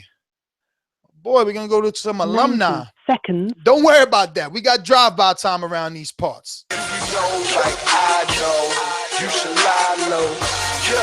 I used to get it in Ohio. That's a new one to me. Yo, what up, man? What up? That's great show, man. Great show, man. Great show. Enrique, man, you've been coming with some good comments today, man. I'm kind of proud of you today, man. You've been doing your thing today. Thank you. I'm at the side. I would like to submit that Enrique is about to be promoted from casual fan to part-time fan. Leave me as a casual. I'm enjoying the shit. Anything other is hard work. You know what I'm saying? I like to dab it and enjoy. But go ahead, Ohio. We in here. With the we got a lot of different topics though, but with the I say with the Mayweather joint. You know what? My main thing that I want to know about you, do you think that Golovkin was exposed by Kell Brooks, and can Mayweather beat can he beat Golovkin what you saw? Yeah, Golovkin was definitely exposed. If you are somebody who can really 10 seconds. Said it himself when he was doing the interview with Jim Lampley. He was like, you know, Kell Brooks mastered distance. He was real good at distance, so I just start rushing. And so yeah, I just think if you somebody like an Andre Ward or Mayweather, somebody who was real good at keeping your distance and judging distance, then you're gonna always give Golovkin problems. And if you're big enough not to just get ran through, like his same size with that skill, that's gonna be a problem with him. Do I think Mayweather can beat him? No. There's a reason why Mayweather never fought somebody at 160. He fought a 154 pounder. He made come down 2 pounds. He never fought a true 160 for a reason. Again, you guys got to respect these things called weight classes, man. And that's just what it is. And Mayweather respected it for a reason. He can say he's no frill, no thrill, straight up and down. But he would never get in the ring with that, man, because he know what it is. The other hot topic is Ricky Burns, Adrien Broner. If you want to get into that. No, that's just, you know, two mid-level guys who, you know, depend on if they're really motivated in training camp with the term of they fight performance. So I ain't really gonna be sweating that. But with the Canelo talk though, that Canelo Ronnie Shields Nes battle and all that, man. I kind of see where Ronnie Shields coming from because I've always been big on I think bigger than most people on Triple G's actual boxing skills. I think his boxing skills is definitely slept on. His fundamentals is nasty. So his jab is nasty. And the one thing another thing I respect about what Ronnie Shields said, he said that Triple G had a little bit more tools or a little bit more tricks up his sleeve as far as skills. And this is something I'm gonna give it to y'all. Like when Canelo was fighting Lauren, and he couldn't cut off the ring at all. There's been not one person that Triple G's been in a ring with where he didn't cut off the ring. That's a skill, cutting off the ring. We can obviously see who can cut off the ring better than the other one. You know, Canelo don't really got no jab. Man, we've seen Triple G with a nasty jab. These are fundamental skills you got to come to the table, you know, if you got to try to make an adjustment. And so I've always said that Triple G got a little bit more tools under his belt, and it's kind of slick tonight to see Ronnie said the same thing. But yeah, that's my call, man. That's it, man. Thank you. That was dope. Jay Will from Ohio, thanks for calling in. We're gonna go to Class and Bound. Class and Bound, what's going on, brother? Class and Bound. Let's keep it like this, right? One phrase that stuck up the most from the Floyd Mayweather weekend interview was special effects. Triple G has none. Do you think Canelo has more special effects than Triple G? I wouldn't say that. I think both of them have certain things in their certain aspects of their boxing that they excel at, but I think they're how would I say this? It's nothing that we haven't seen before, or we claim we haven't seen before. For me, okay, so let me kind of say this first. Rest in peace to Aaron Pryor. Dang shame, really, but he'll go down in the history books as a Hall of Famer. So I mean, give him that. Thank you, Aaron, for all that you've done for boxing. In terms of Canelo Triple G, people say the word exposed. I think that word is really overused. Exposed would mean like pulling out a flaw that we haven't already seen. Like, we've known that, Triple G can be hit. I mean, it doesn't mean anything. And give Kell Brook credit because he did well. That was Kell Brook, but Triple G still won. End of story. That's how it happened. Kell Brook gave a good showing, but that's it. Triple G knocked him out. Same thing with Canelo Khan. Khan gave a good showing, got knocked out. You don't get a participation award in boxing. You either win or you lose. Now, with that being said, how would I say this? Triple G, so I was looking at the Daniel Jacobs thing, first we have to come with one conclusion, because people are going to say, I love Triple G, but people are going to say if Triple G Jacobs doesn't work out, it's because Jacobs was greedy and wanted more money. So now we have to say one of two things. We either have to say, one, Canelo is being completely unfair in terms of money, and now Triple G is being unfair in terms of money with Jacobs, or two, if Triple G is willing to, give Jacobs that fight and 60-40, but he doesn't give it to him, if Triple G doesn't accept that, then Canelo should have no reason to give him 60-40 as well if he's also the B side, because it's the same thing. It's like there is no difference. Except one would be the A side in a different fight, and it's like you have to either accept one or the other. You can't have it both ways. You can't cherry pick the issue. And just one more thing, real quickly. Monster Piece. The whole just to fact check. Oscar was called the Golden Boy because he won a gold medal. It wasn't because he was white. He was popular with the Mexican American crowd and part Mexican, even though most of the pro-Mexican crowd wanted to see him lose because they thought he was a pretty boy and didn't care too much about boxing at the time. And the only reason I know that is because I actually had to watch his whole career unfold on DVD about 3 months ago. And so Canelo actually, also she said something else about Canelo not being all that. Listen, if Canelo is not all that, then no fighter in boxing is all that. You can't say Crawford is anything. You can't say Spence is anything. Thurman's not anything. Wilder's not anything. You can't, the only person you could, Rigondeaux's not anything. The only person you could say that's anything is Ward, because Ward's the only other person besides Canelo I've seen that has been fighting the level up of opposition that he has. So to discredit Canelo would be discrediting anyone else who would beat him, and that's not what we want to do, because I believe Triple G can beat him. He's the favorite. But if you discredit Canelo, then Triple G doesn't gain anything from beating someone like that, because, I guess he wasn't very good at all, so what does he get from it? So, that's all I really have to say. You guys keep it classy unlike this debate that's going on. Have a good day. All right, Class and Bound, thank you so much for calling in. Ooh, Class and Bound killed that right there. Gave us a fact drop, and we gotta let Monster Piece come back and defend herself.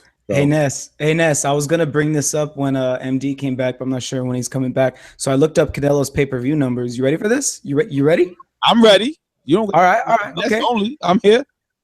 Okay, so we'll go as far back as, let's say, Laura, right? So for the first one, it don't matter. He hasn't had that many. It's Angulo, right? Angulo was the first one, and I remember hearing that one was 250. Laura was no. What does the fact say? What do you mean 250? Yeah. All right, so Canelo Lara is 300K. All right, I went as far back as Canelo Lara because the only other one before that was Angulo, correct? Yeah, but that one was high too. It was 300 and something. Nah, that one was not that high. Yeah. No. Check it. Get the facts right. We're gonna go to a caller. Let him get through his thought, though. I wanted to hear it. No, I was just reading numbers. Go ahead. Yeah, let him get all of them. Why are we gonna then come back to one measly pay-per-view when he could do all 4 or 5 together? We're gonna go to Scorsese on that magical Skype machine. Remember, you could call internationally free by adding Nestor Gibbs on Skype. Scorsese, talk to me. Scorsese, you've been hitting, brother. What's up? Man, what? I say you have not been around. What's up? You know what I'm saying? Floyd Mayweather's out.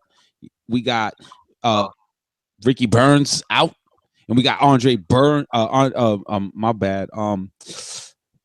Adrien Broner out, and now you out. So let's talk. Spit your game. What's up?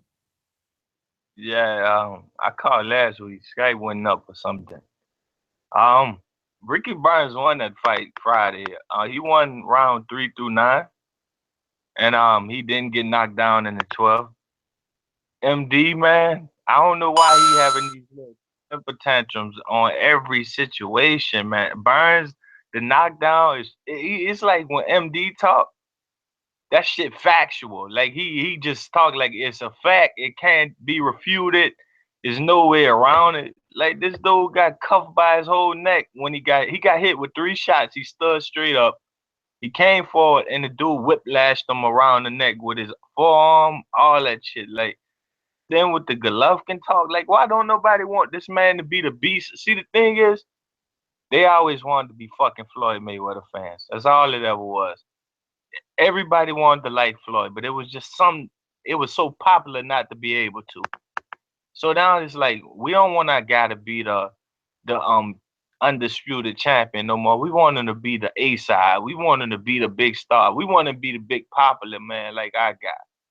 Like I'm kind of seeing those like, man, he should took that 10 million and been fighting. They ain't finna even do 500,000 pay-per-views that fight.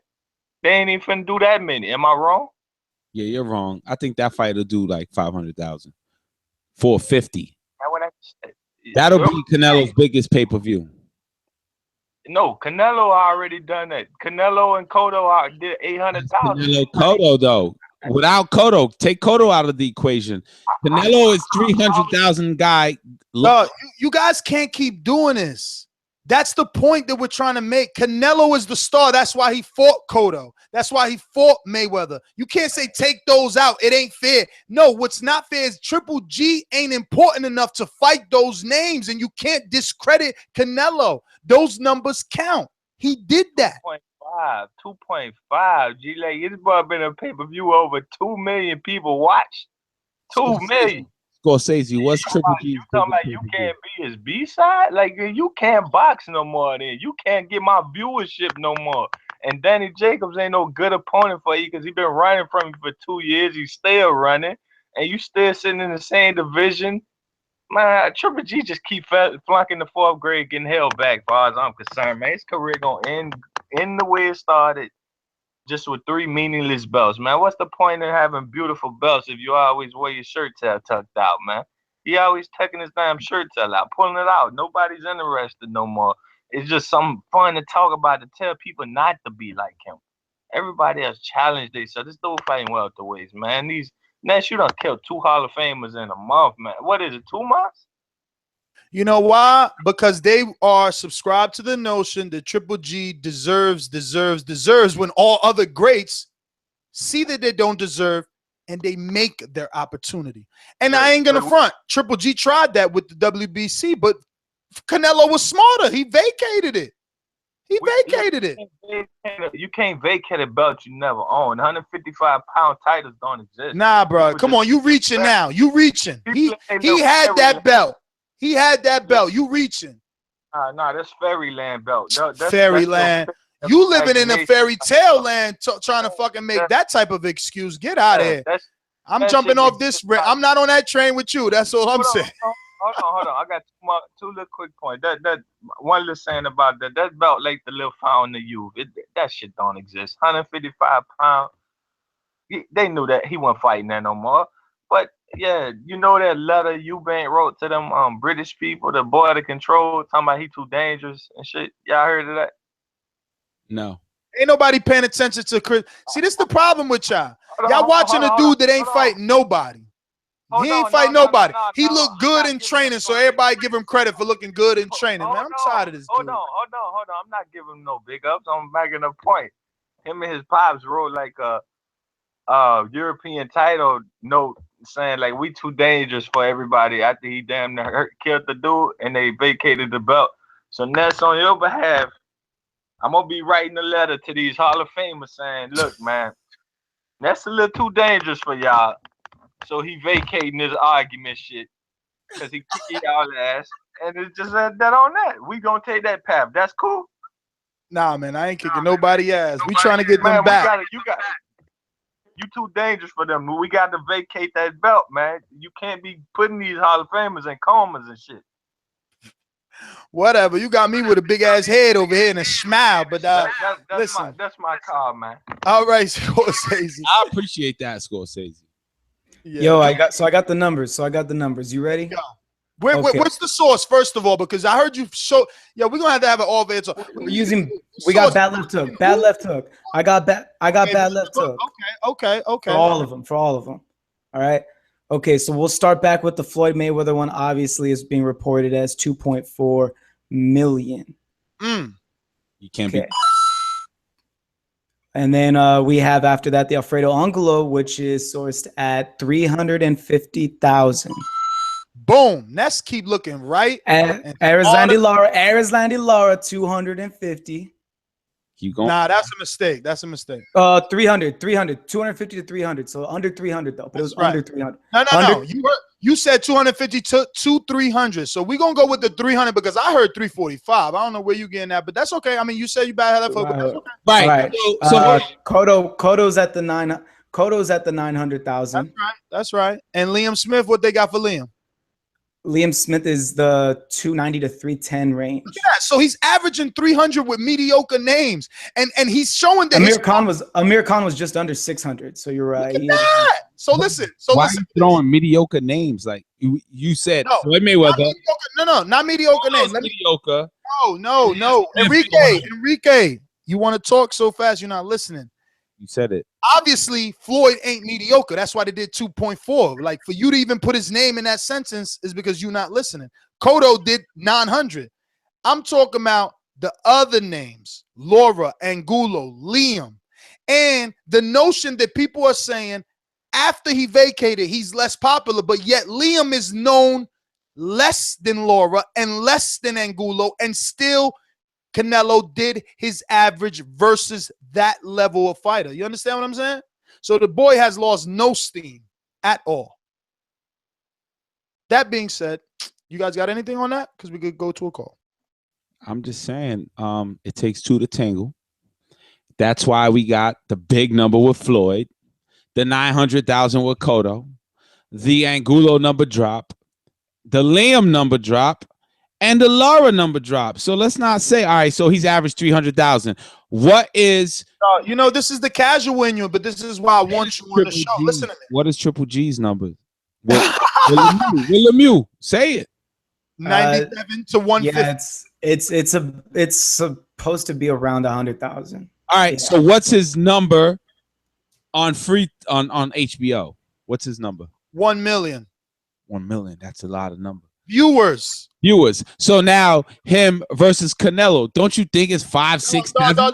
Listen, people that watch TV and people that pay for pay-per-view is two different things. So stop. Would you pay for it? Would you pay for it? How many people in the chat will pay for it? I do not represent the public. I represent the hardcores. All right. So there's 199 hardcore fans. You reaching, man. You reaching. Stop.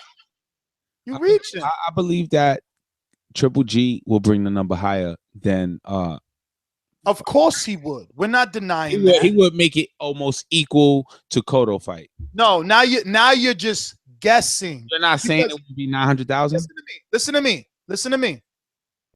Amir Khan has how many followers? And I'm only bringing up followers because this is MD's ridiculous talent popularity. Okay. Let it make sense. So you just took the shovel out of MD's hand. Because how many followers does fucking Khan have versus Gennady Golovkin? I don't follow him, but I know that boxing fans do.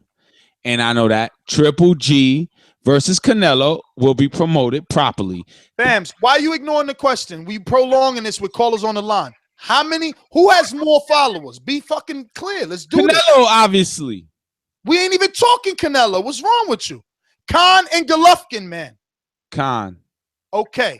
And how much did the producer just say that pay-per-view did with Canelo? How long has Khan been around? What the fuck? You keep The digging. pay-per-view. The pay-per-view numbers were just under 600,000 with Canelo Khan.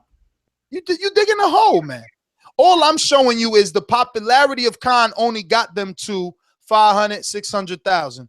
Now, I'm not denying that the intrigue of the devastation that Gennady could put on Canelo would push that number higher, but we are not for sure that it's going to do Cotto numbers, dog. We're talking about 900,000 people. That's a lot of people. Okay. And just to bring it back into perspective, Gennady only did 97 versus David Lemieux. But Canelo has been doing versus the David Lemieux level fighter like Angulo, like James Kirkland, like fucking who's this other guy? Liam Smith. He's been doing 300,000 consistently. You cannot say he fell off. No, he's showing you his average. Because look at Floyd's average without a B-side. He got 500,000 with Berto.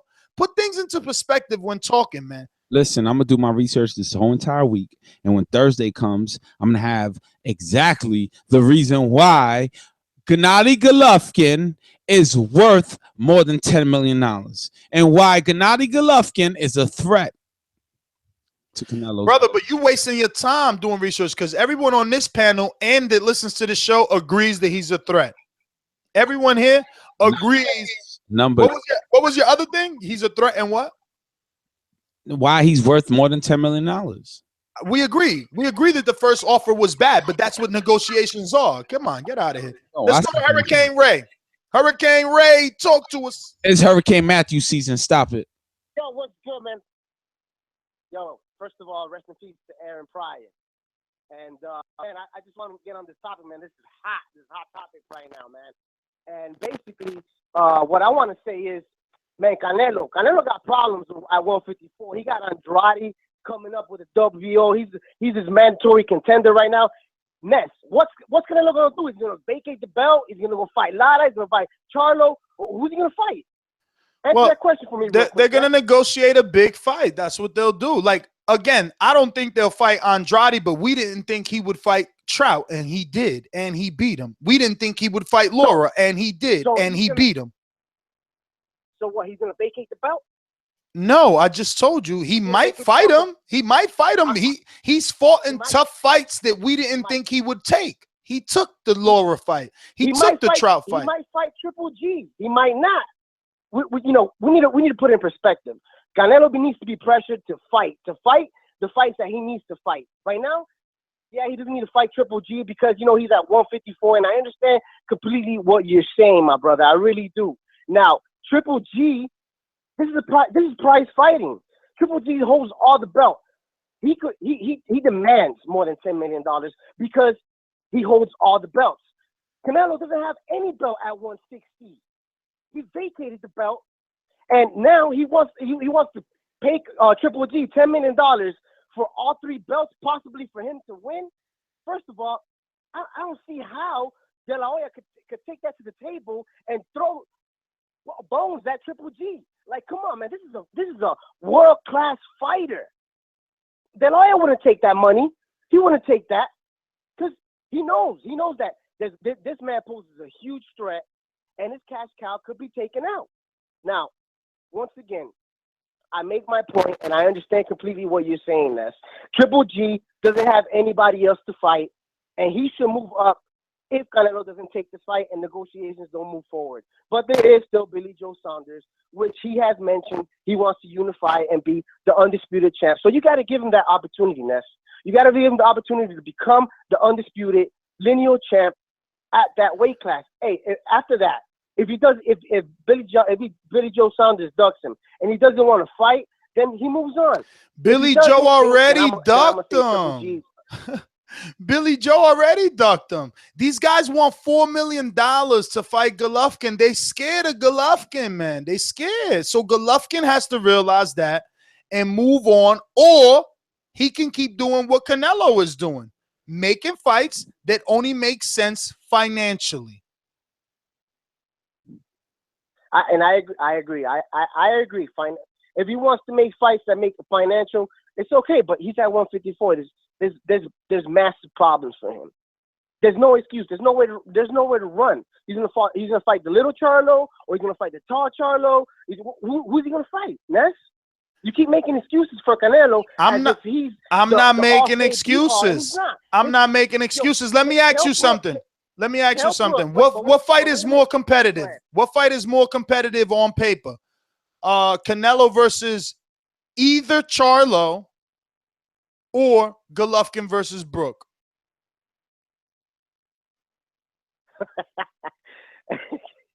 In hindsight, it's with the big Charlo, not the little Charlo, with big Charlo, Jamel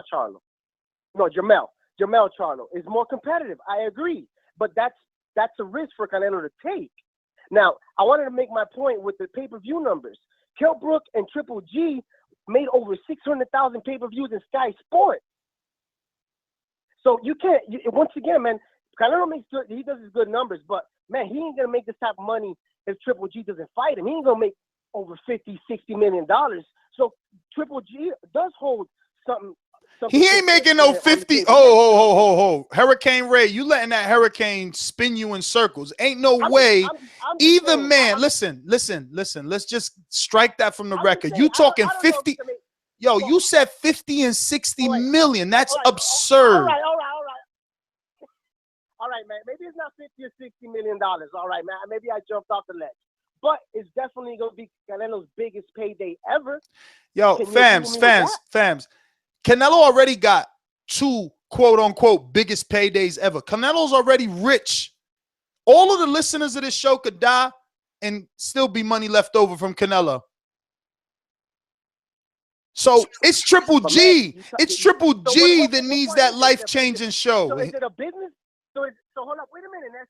So is it a business move? Or is it about the money? I mean, what is it, Nes?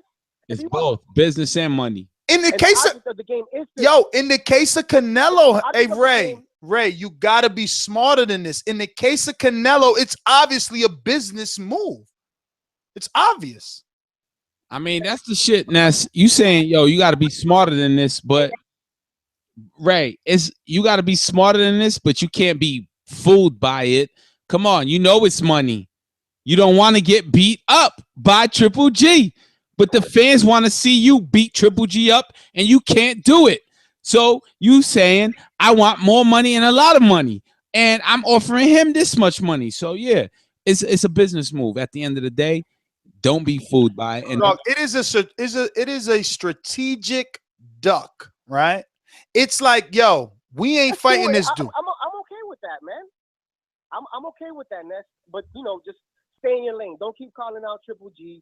Stay in your lane. No, he has to. He got to. That's what I'm saying. He got to. It's part of the WWE facade. It's part of the facade. He's got to still act like he wants to fight him. It's like, yo, Mexicans got balls. I'll fight him. But yo, he didn't take the offer. That ain't my problem.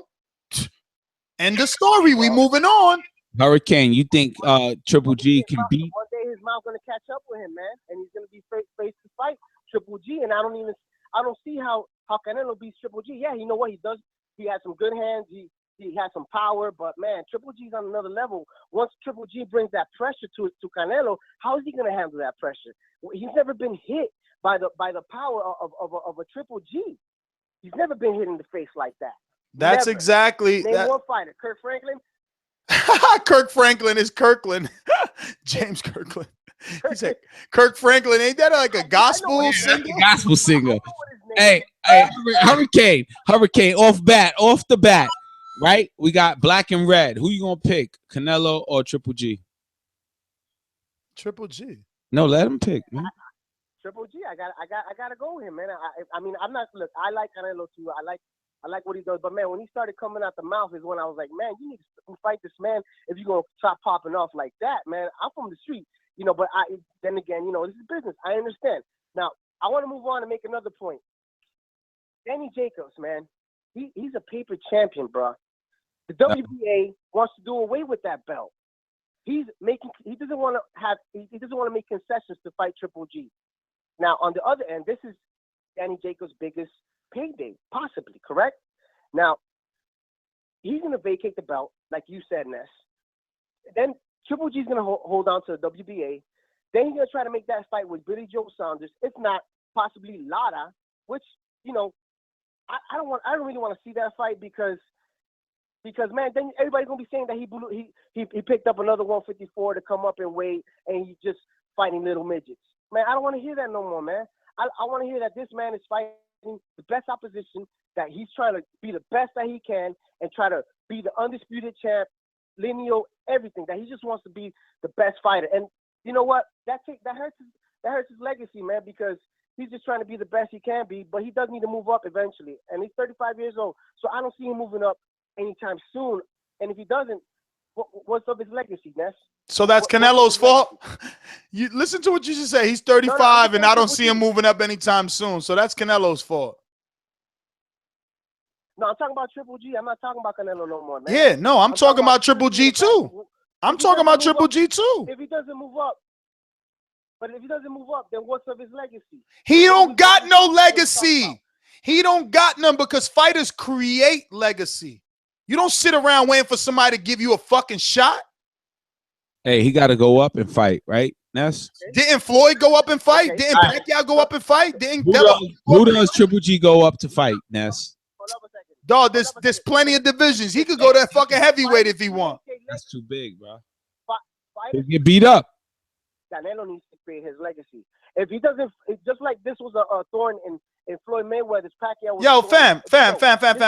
Hurricane. Make sure you put something on your roof, all right? Too much water leaking in the roof, landing on your head. Who has the better resume?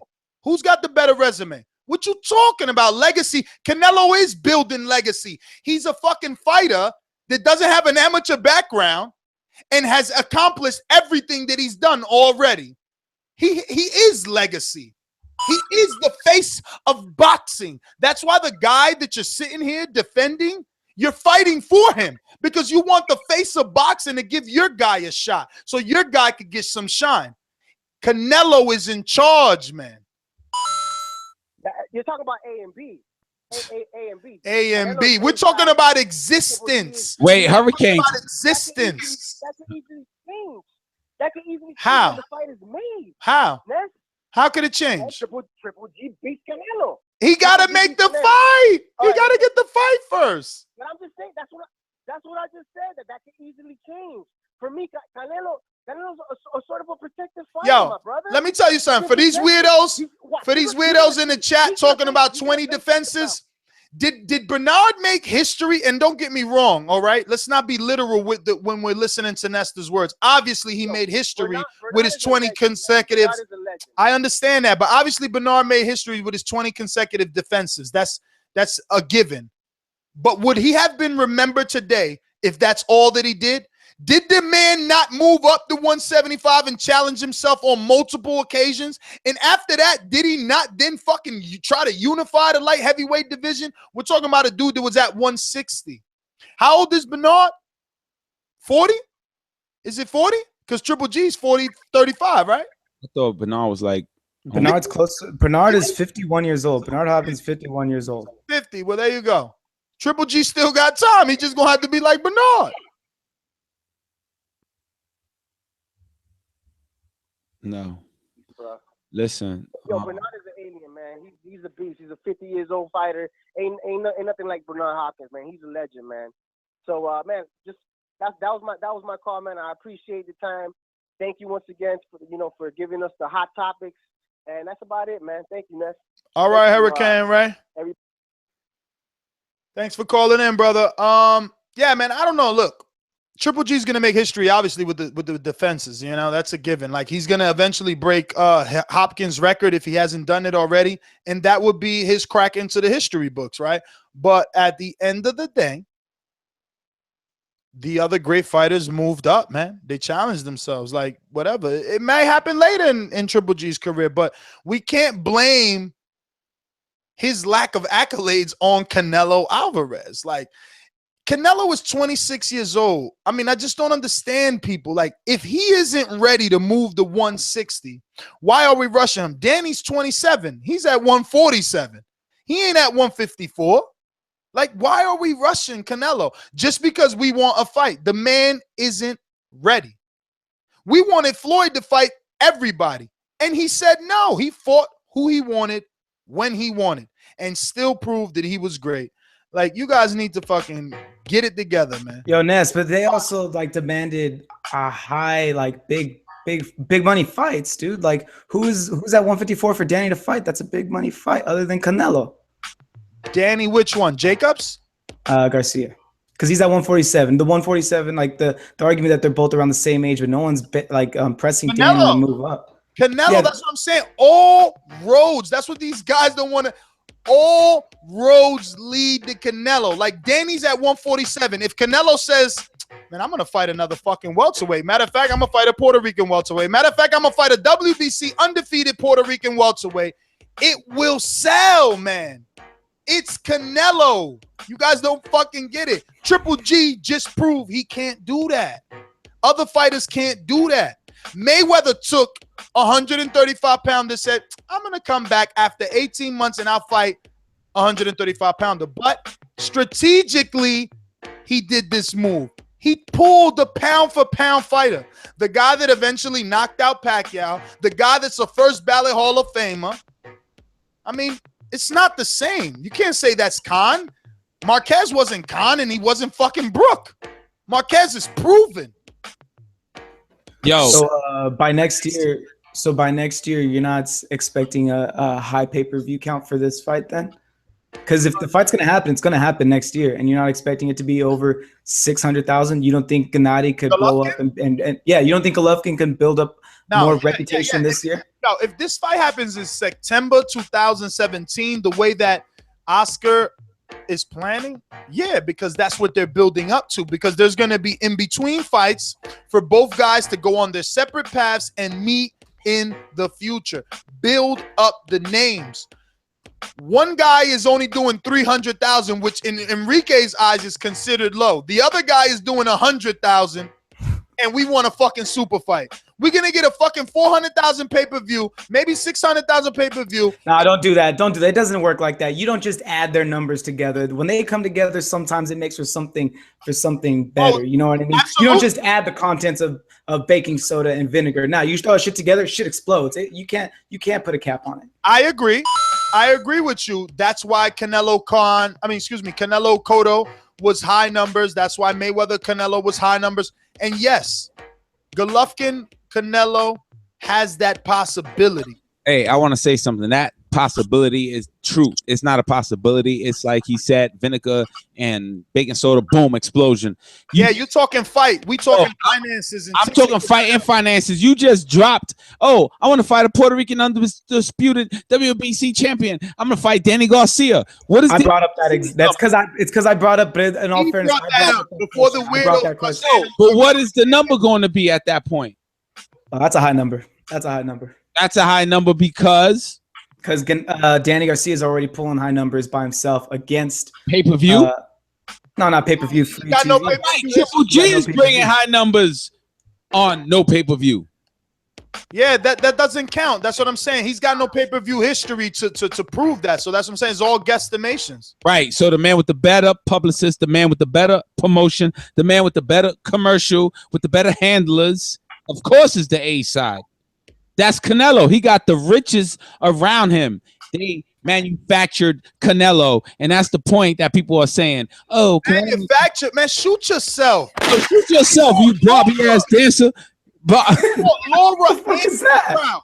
Well, how the fuck is he manufactured, man? What the fuck? Canelo's a Barbie doll, man. Fuck that. The end. right. Well, listen, that has been your show. Hold on. I want to make a note, though. Since we're speaking about middleweights, I want to make a note. Shout out to Mariciela Cornejo, who was a middleweight female fighter who did fight this weekend against Eliza Olsen. I got to say a shout out to the female fighters because they put in the work too, man. They're out there.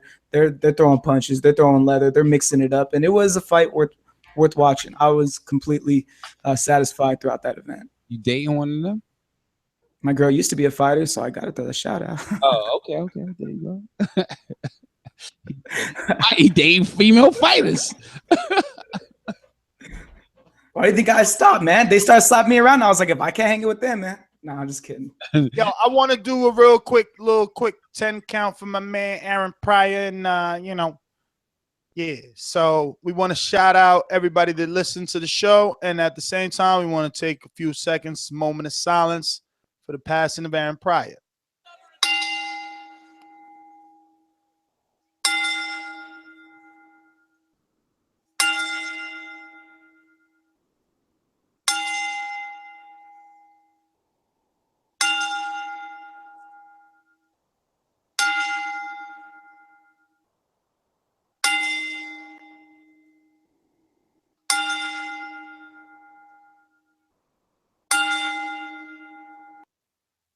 Yo, was that more than 10? Did Enrique give us a bell that has more than 10? I thought that was only 9, to tell you the truth. I thought I counted 9. Like it was 10. I didn't count, but it was 10. I counted it before I sent it to you. I was about to say, yo, that thing played a lot of tings right now. I actually thought it was shorter, and then I counted, and it was 10, and then I sent it to you, but it sounded a little bit shorter. Yo, because I'm like thinking to myself, damn, is this going longer? Because the soundbite is mad seconds more than the 10 allotted seconds, right? Ding, the echo, and the count, and ding, and the echo. Yeah, well, at the end of the day, Ronnie Shields killed it. Nestor Gibbs killed it. No. At the end of the day, we attempted to pay our respects. No, we did pay our respects for Aaron Pryor, and even if we, if it was only a 9 or a 10 or maybe a 13 count, it was the thought that counts. And yes, Enrique, you're right. It was a great show. Yo, that was a fun show for no boxing this weekend. That was a great show. Great show. Yeah, definitely. Calderon killed it. Thank you. I know I did. So that has been your show. I want to thank everyone that tuned in and everyone that was in the chat with us. Give yourselves a round of applause. Hope everyone in the past, future, present watching this can hit that thumbs up button. I'm your host, Nes GTO. Find me on Twitter and Instagram on Nes GTO. And if you're looking for more content, you can find that on Patreon, where we have all of our exclusive content. Things that we do not put here, obviously. And that is where you're going to be buying your tickets for the West Coast party. We are officially in business. We will update the website, right? Because all our Patreon subscribers already will be getting a discounted price to the party. So those that are not subscribed, unfortunately, you got to pay full price for the party. That being said, my co-host. Yes, I'm the other host, Enrique Church, a.k.a. TBV_casual fan on Twitter. At Fight Talk is my Instagram. I will be at that party too on the West Coast, popping them bottles for you. If you want them, make sure you come through. And if you want to play pool and get your ass bust, I'm here to play pool. We could call pockets. We could play last ball, whatever you want. Yes. Calderon. Yo, I'm Steven Calderon, the producer. You can find me at Twitter at Calderon92. Casual, I'm totally going to take you up on that pool bet. I've fucking had a table when I was a kid. I'm about to school you. Shout out to Matt H on Patreon. Became a Patreon pledger today. Thank you, Matt H. Speaking of thank yous, right? I think I did, right? Let me see. Damn, oh, here it is. I'm going to officially put this in the right place, Steven, and you will no longer be poorly introduced. There'll be nothing but smooth sailing. That's going to be for Steven because things run smoothly when you're around. And I've been tried to give that to you, but I didn't know where the hell I put it on this soundboard. There's so many soundboards. But I finally found it, and I put it in the intros page, so you will be properly introduced every time around. Once again, I've been promoted. I'm blessed. Thank you so much. All right, ladies and gentlemen, see you guys next time. Yes.